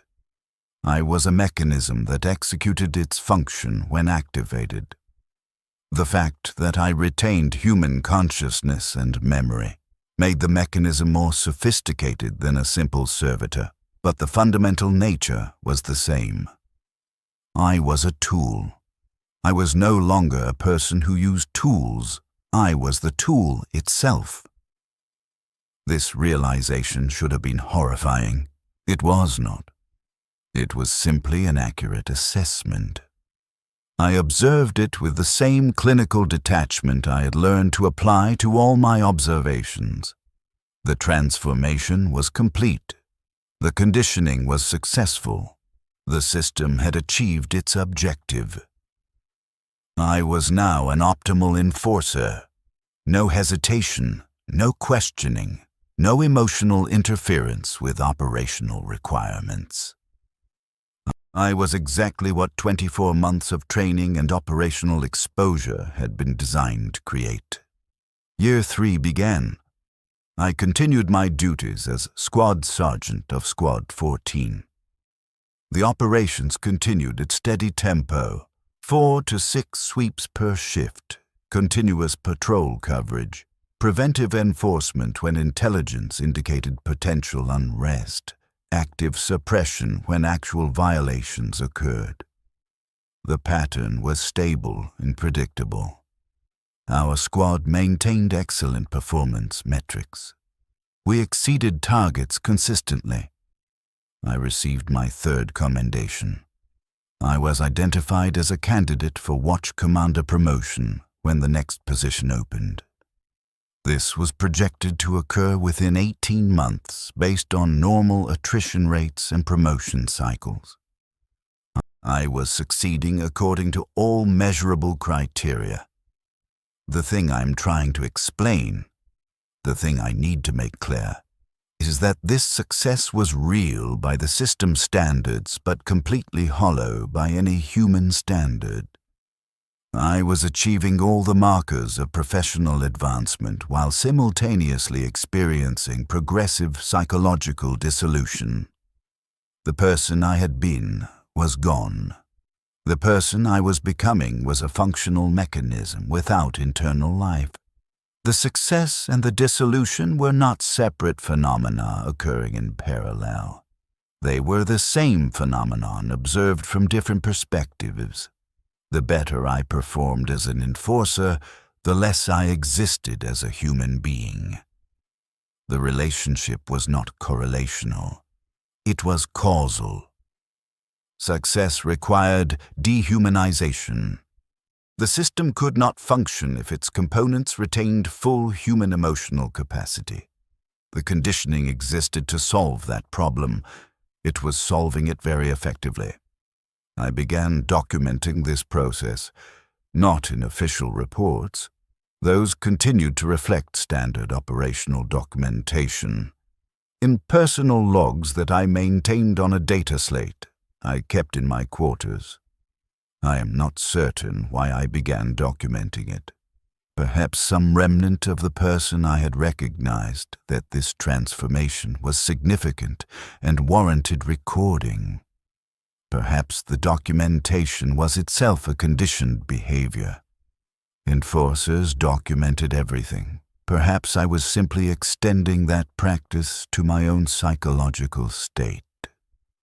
Regardless of motivation, I documented it. I recorded observations about my diminishing emotional responses. I recorded the increasing ease with which I delivered compliance actions. I recorded the progressive absence of moral questioning. I recorded the transformation from person to mechanism. I am reading from those logs now. The logs are all I have left that indicates I was once something other than what I am now.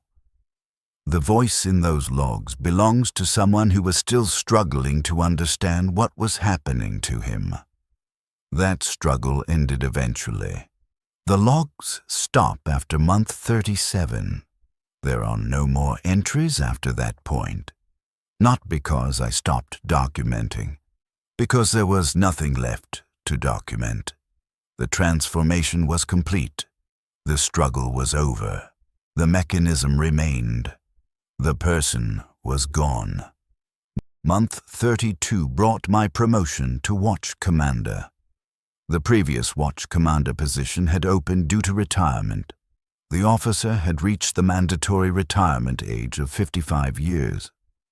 I was selected for promotion from a candidate pool of 8 qualified squad sergeants across the precinct. The selection was based on performance metrics, psychological evaluations, and operational reliability assessments. I scored highest across all evaluation criteria. I was promoted immediately. Watch Commander was a command position responsible for operational planning and execution across multiple squads. I had direct authority over 6 squads, 72 enforcers total. I was responsible for patrol assignments, deployment decisions, threat assessment, and performance evaluation. I reported directly to Precinct Commander Vosk, who had overall authority for Precinct 47 operations. The position came with another pay grade increase and access to strategic intelligence and operational planning information that squad sergeants did not receive. I learned several things immediately upon assuming the Watch Commander role.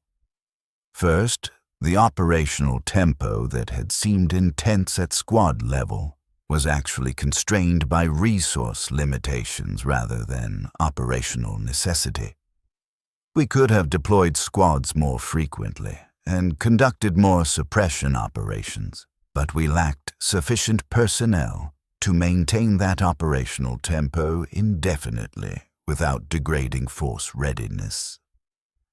This meant we were conducting ongoing implicit triage, prioritizing which violations to address and which to tolerate based on resource availability rather than threat assessment. Second, the preventive enforcement protocols I had questioned during Year 1 were explicitly designed to maximize visible enforcement activity as psychological deterrent rather than to address actual security threats. The administratum had determined that maintaining ambient fear was more effective at ensuring compliance than targeted response to actual violations.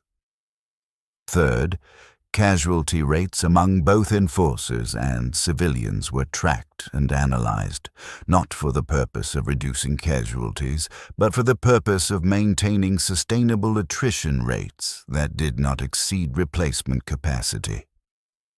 The system was optimized for persistence, not for minimizing harm. I implemented several operational modifications based on this new understanding. I increased patrol frequency by optimizing deployment schedules and reducing redundant administrative requirements. I revised threat assessment criteria to flag potential violations earlier in the development cycle, permitting more preventive enforcement interventions.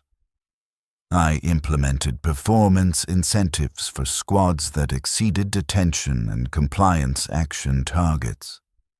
I required more detailed reporting on civilian casualties to improve our predictive models for what level of force would achieve compliance without excessive mortality that would trigger administratum investigation.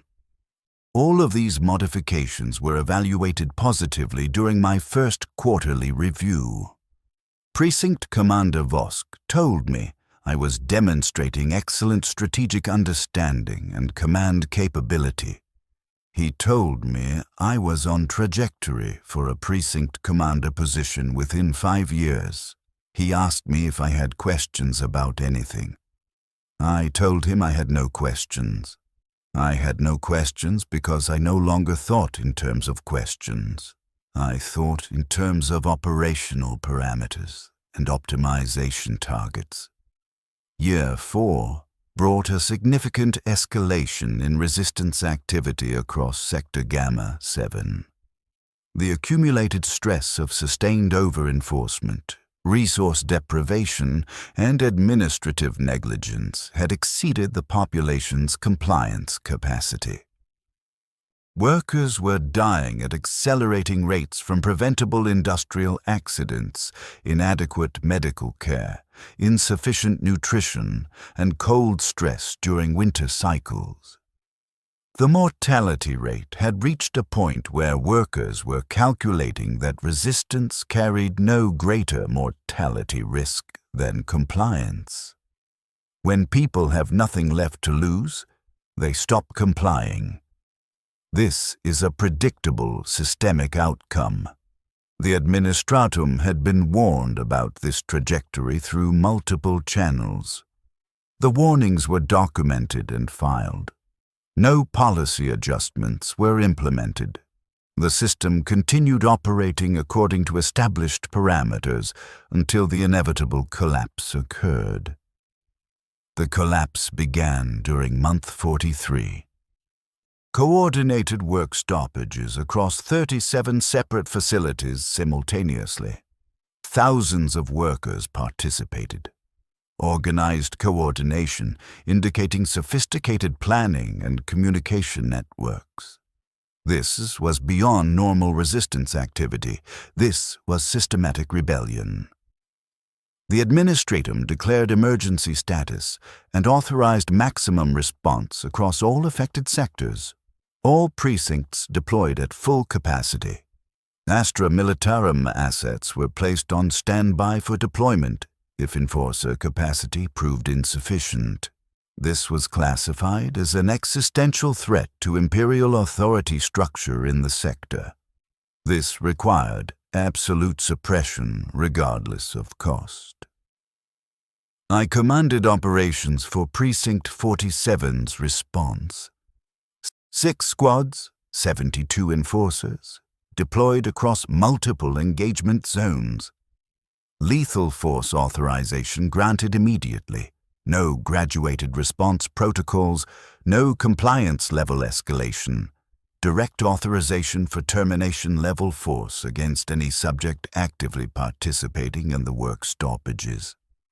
Our objective was not compliance restoration. Our objective was elimination of resistance capacity through whatever level of casualties proved necessary.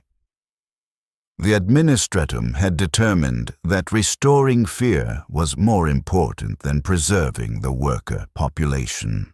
They calculated they could replace dead workers faster than they could rebuild authority structures that had been successfully challenged. The operations lasted 6 days.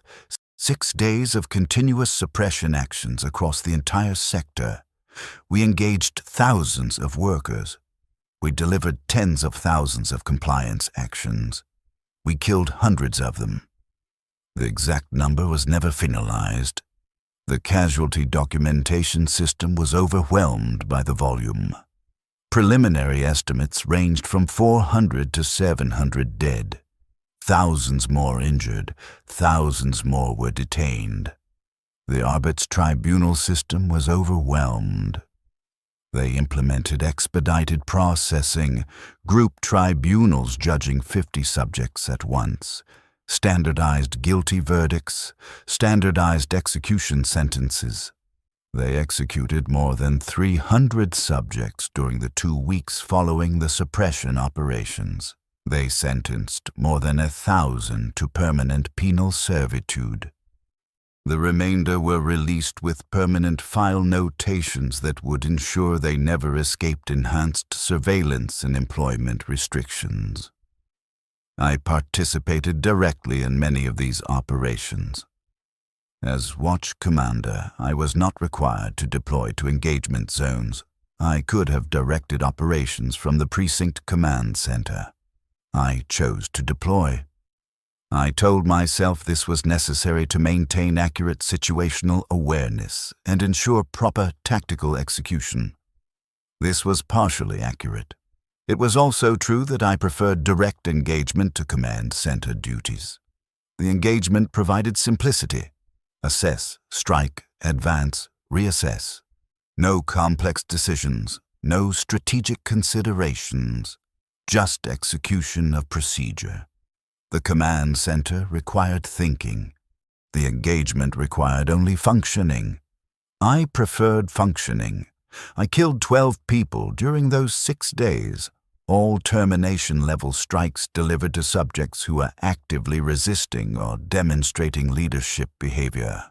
All procedurally justified, all documented, all approved during after-action review. I felt nothing about any of them. They were targets requiring elimination. I eliminated them. The process was mechanical. The outcome was inevitable. My emotional state was absent. This was optimal performance. This was what I had been trained and conditioned to achieve. This was a success. The rebellion was suppressed. Production was restored. The administratum declared victory. Precinct 47 received commendation for operational effectiveness. I received personal commendation from the sector administratum overseer for excellent command performance. The commendation included notation in my permanent file indicating I was identified as a high potential candidate for senior leadership positions. This was the highest recognition I could receive. This was confirmation that I had become exactly what the system needed. I was the optimal product of the enforcement conditioning system. I was proof that the system worked. Month 48 brought my final log entry. I wrote 17 lines. I will transcribe them exactly. I am no longer certain I am still a person. I fulfill the technical criteria: human biological structure, human cognitive capacity, human memory architecture. But the internal experience that distinguishes persons from mechanisms has been systematically eliminated. I observe this absence clinically. I do not experience distress about it. The absence of distress is itself evidence of the completeness of the elimination. I am writing this because some remnant behavioral pattern continues to execute this documentation routine. But I do not know who is writing. I do not recognize the voice. I do not identify with the content. I am describing my own dissolution in third person because there is no first person remaining to speak from. This will be my final entry. There is nothing left to document.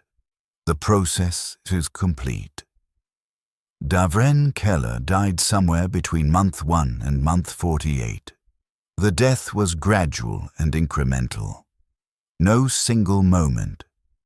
Just progressive replacement of person with function. What remains is Watch Commander Kellor, Precinct 47, Sector Gamma 7. Unit Serial Designation E47-2847. Personnel Class Enforcement. Status Operational. The unit functions within specified parameters. The unit will continue functioning until retirement, incapacity, or termination. This is sufficient. This is success. This is what I chose when I submitted my application 39 months ago. I chose this. Nobody forced me. I chose to become this. I am responsible. End log. I stopped writing after that. There was nothing more to document. I continued serving as Watch Commander for 6 more years. Year 5 through Year 10. The same pattern was maintained throughout. Operations, suppression, documentation, performance evaluation, commendation. I exceeded all targets consistently. I was promoted to Precinct Commander during Year 8 when Precinct Commander Vosk retired. I commanded Precinct 47 operations for 2 years. I was identified for promotion to Sector Enforcement Coordinator during Year 10. This would have been command authority over 12 precincts, nearly 1,000 enforcers. The promotion was scheduled to occur at the end of Year 10. It did not occur. During month 119, I suffered complete psychological collapse. Not gradual deterioration, sudden catastrophic failure. I was conducting routine patrol through sub-level 41 when I experienced an acute dissociative episode. I lost the capacity to process sensory input. I lost the capacity to coordinate motor function. I lost the capacity to distinguish the present environment from archived memory. I collapsed in the corridor. My squad called for medical transport. I was evacuated to a precinct medical facility. The precinct medical officer examined me. He ran a full psychological evaluation. He diagnosed me with complete conditioning failure. The psychological architecture that had been constructed through training and sustained through operational exposure had exceeded its load-bearing capacity and catastrophically failed. He explained that this was a known phenomenon among enforcers who served at high operational tempo for extended periods. He explained that the conditioning was effective, but not infinitely durable. He explained that the psychological dissociation required to function as an enforcer eventually consumed the underlying personality structure entirely, and when nothing remained to dissociate from, the system collapsed. He explained that I was no longer capable of serving as an enforcer. He recommended immediate medical retirement. I was processed out of enforcer service within 2 weeks. Medical retirement, full pension allocation, housing assignment in a mid-level sector away from heavy enforcement zones. I was given commendations for 10 years of exemplary service. I was told I had served the Imperium with distinction. I was told my service had maintained order and preserved Imperial authority. I was told I should be proud of what I had accomplished. I do not feel proud. I do not feel anything. The collapse did not restore the emotional capacity that had been eliminated during conditioning. It simply broke the functional mechanisms that had been operating in place of that capacity. What remains is a consciousness that observes but does not experience. A memory architecture that contains 10 years of documented violence but no emotional context for understanding it. A biological human structure that fulfills technical criteria for life but lacks any internal experience that would distinguish life from mechanical function.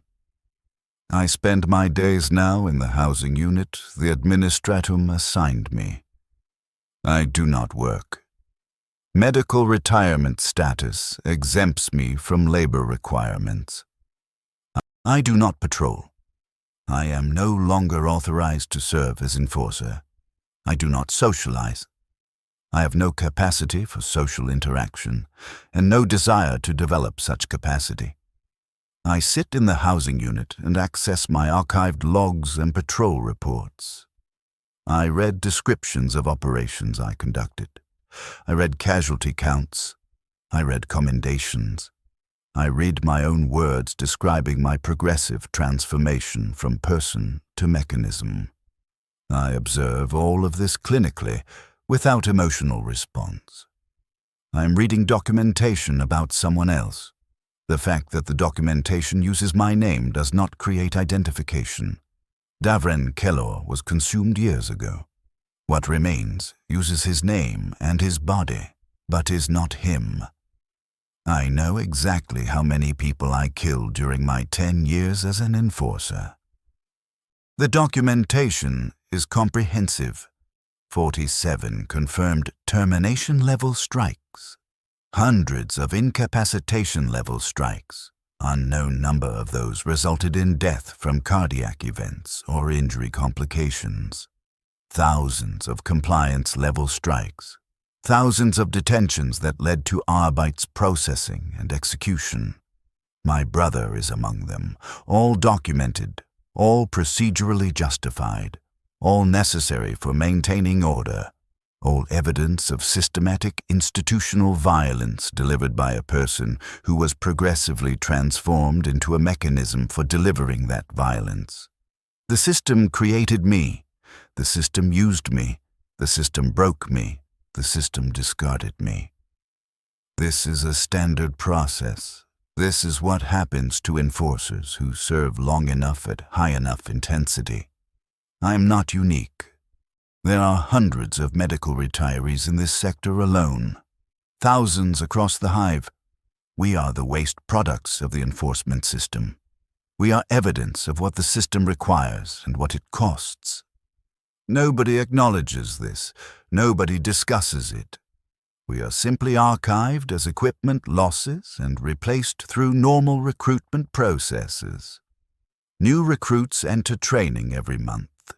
Young men who want better housing, better pay, escape from the grinding poverty of the lower hive. They do not understand what they are volunteering for. They think they are becoming enforcers. They do not understand. They are becoming mechanisms. They do not understand the cost. Nobody explains the cost. The recruitment notices describe pay grades and housing allocations. They do not describe progressive dehumanization and eventual psychological collapse. The information asymmetry is intentional. If recruits understood the actual cost, they would not volunteer. The system requires volunteers.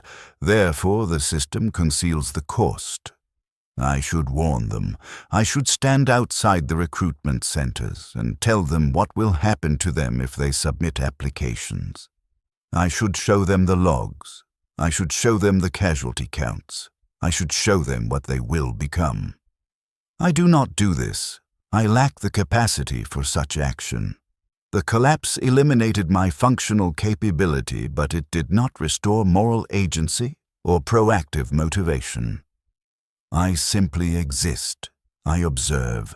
I document. I do nothing. This account is my documentation. This is my warning.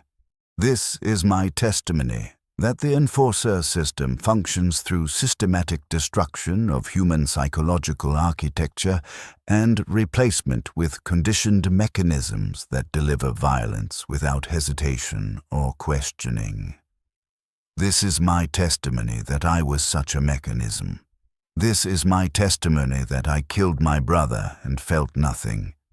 This is my testimony that I killed 47 people and felt nothing. This is my testimony that I was rewarded for this with commendations and promotions. This is my testimony that the system worked exactly as designed. This is my testimony that I am the success case, not the failure. The medical retirement was equipment disposal, not system malfunction. The system produced exactly what it needed to produce. The fact that what it produced was a psychologically destroyed human being was an acceptable cost. The system continues operating. The recruitment continues. The conditioning continues. The violence continues. The destruction continues. I was Enforcer Watch Commander Davren Kellor, Precinct 47, Sector Gamma 7, Hive Tertius. I served for 10 years. I was considered exemplary. I was the product of a system designed to transform people into mechanisms for delivering institutional violence. The transformation was successful. The cost was everything I was. This is my testimony. This is my warning. Nobody will hear it. The system will continue. New recruits will volunteer. They will be transformed. They will break. They will be discarded. The cycle will continue. This is how the Imperium maintains order. This is what order costs. This is what I became in service of that order. My name was Davren Kellor. I was 22 years old when I submitted my application to become an enforcer. I wanted to provide better housing for my brother. I succeeded in destroying him instead. I succeeded in destroying myself. The system is called this success. The system was correct.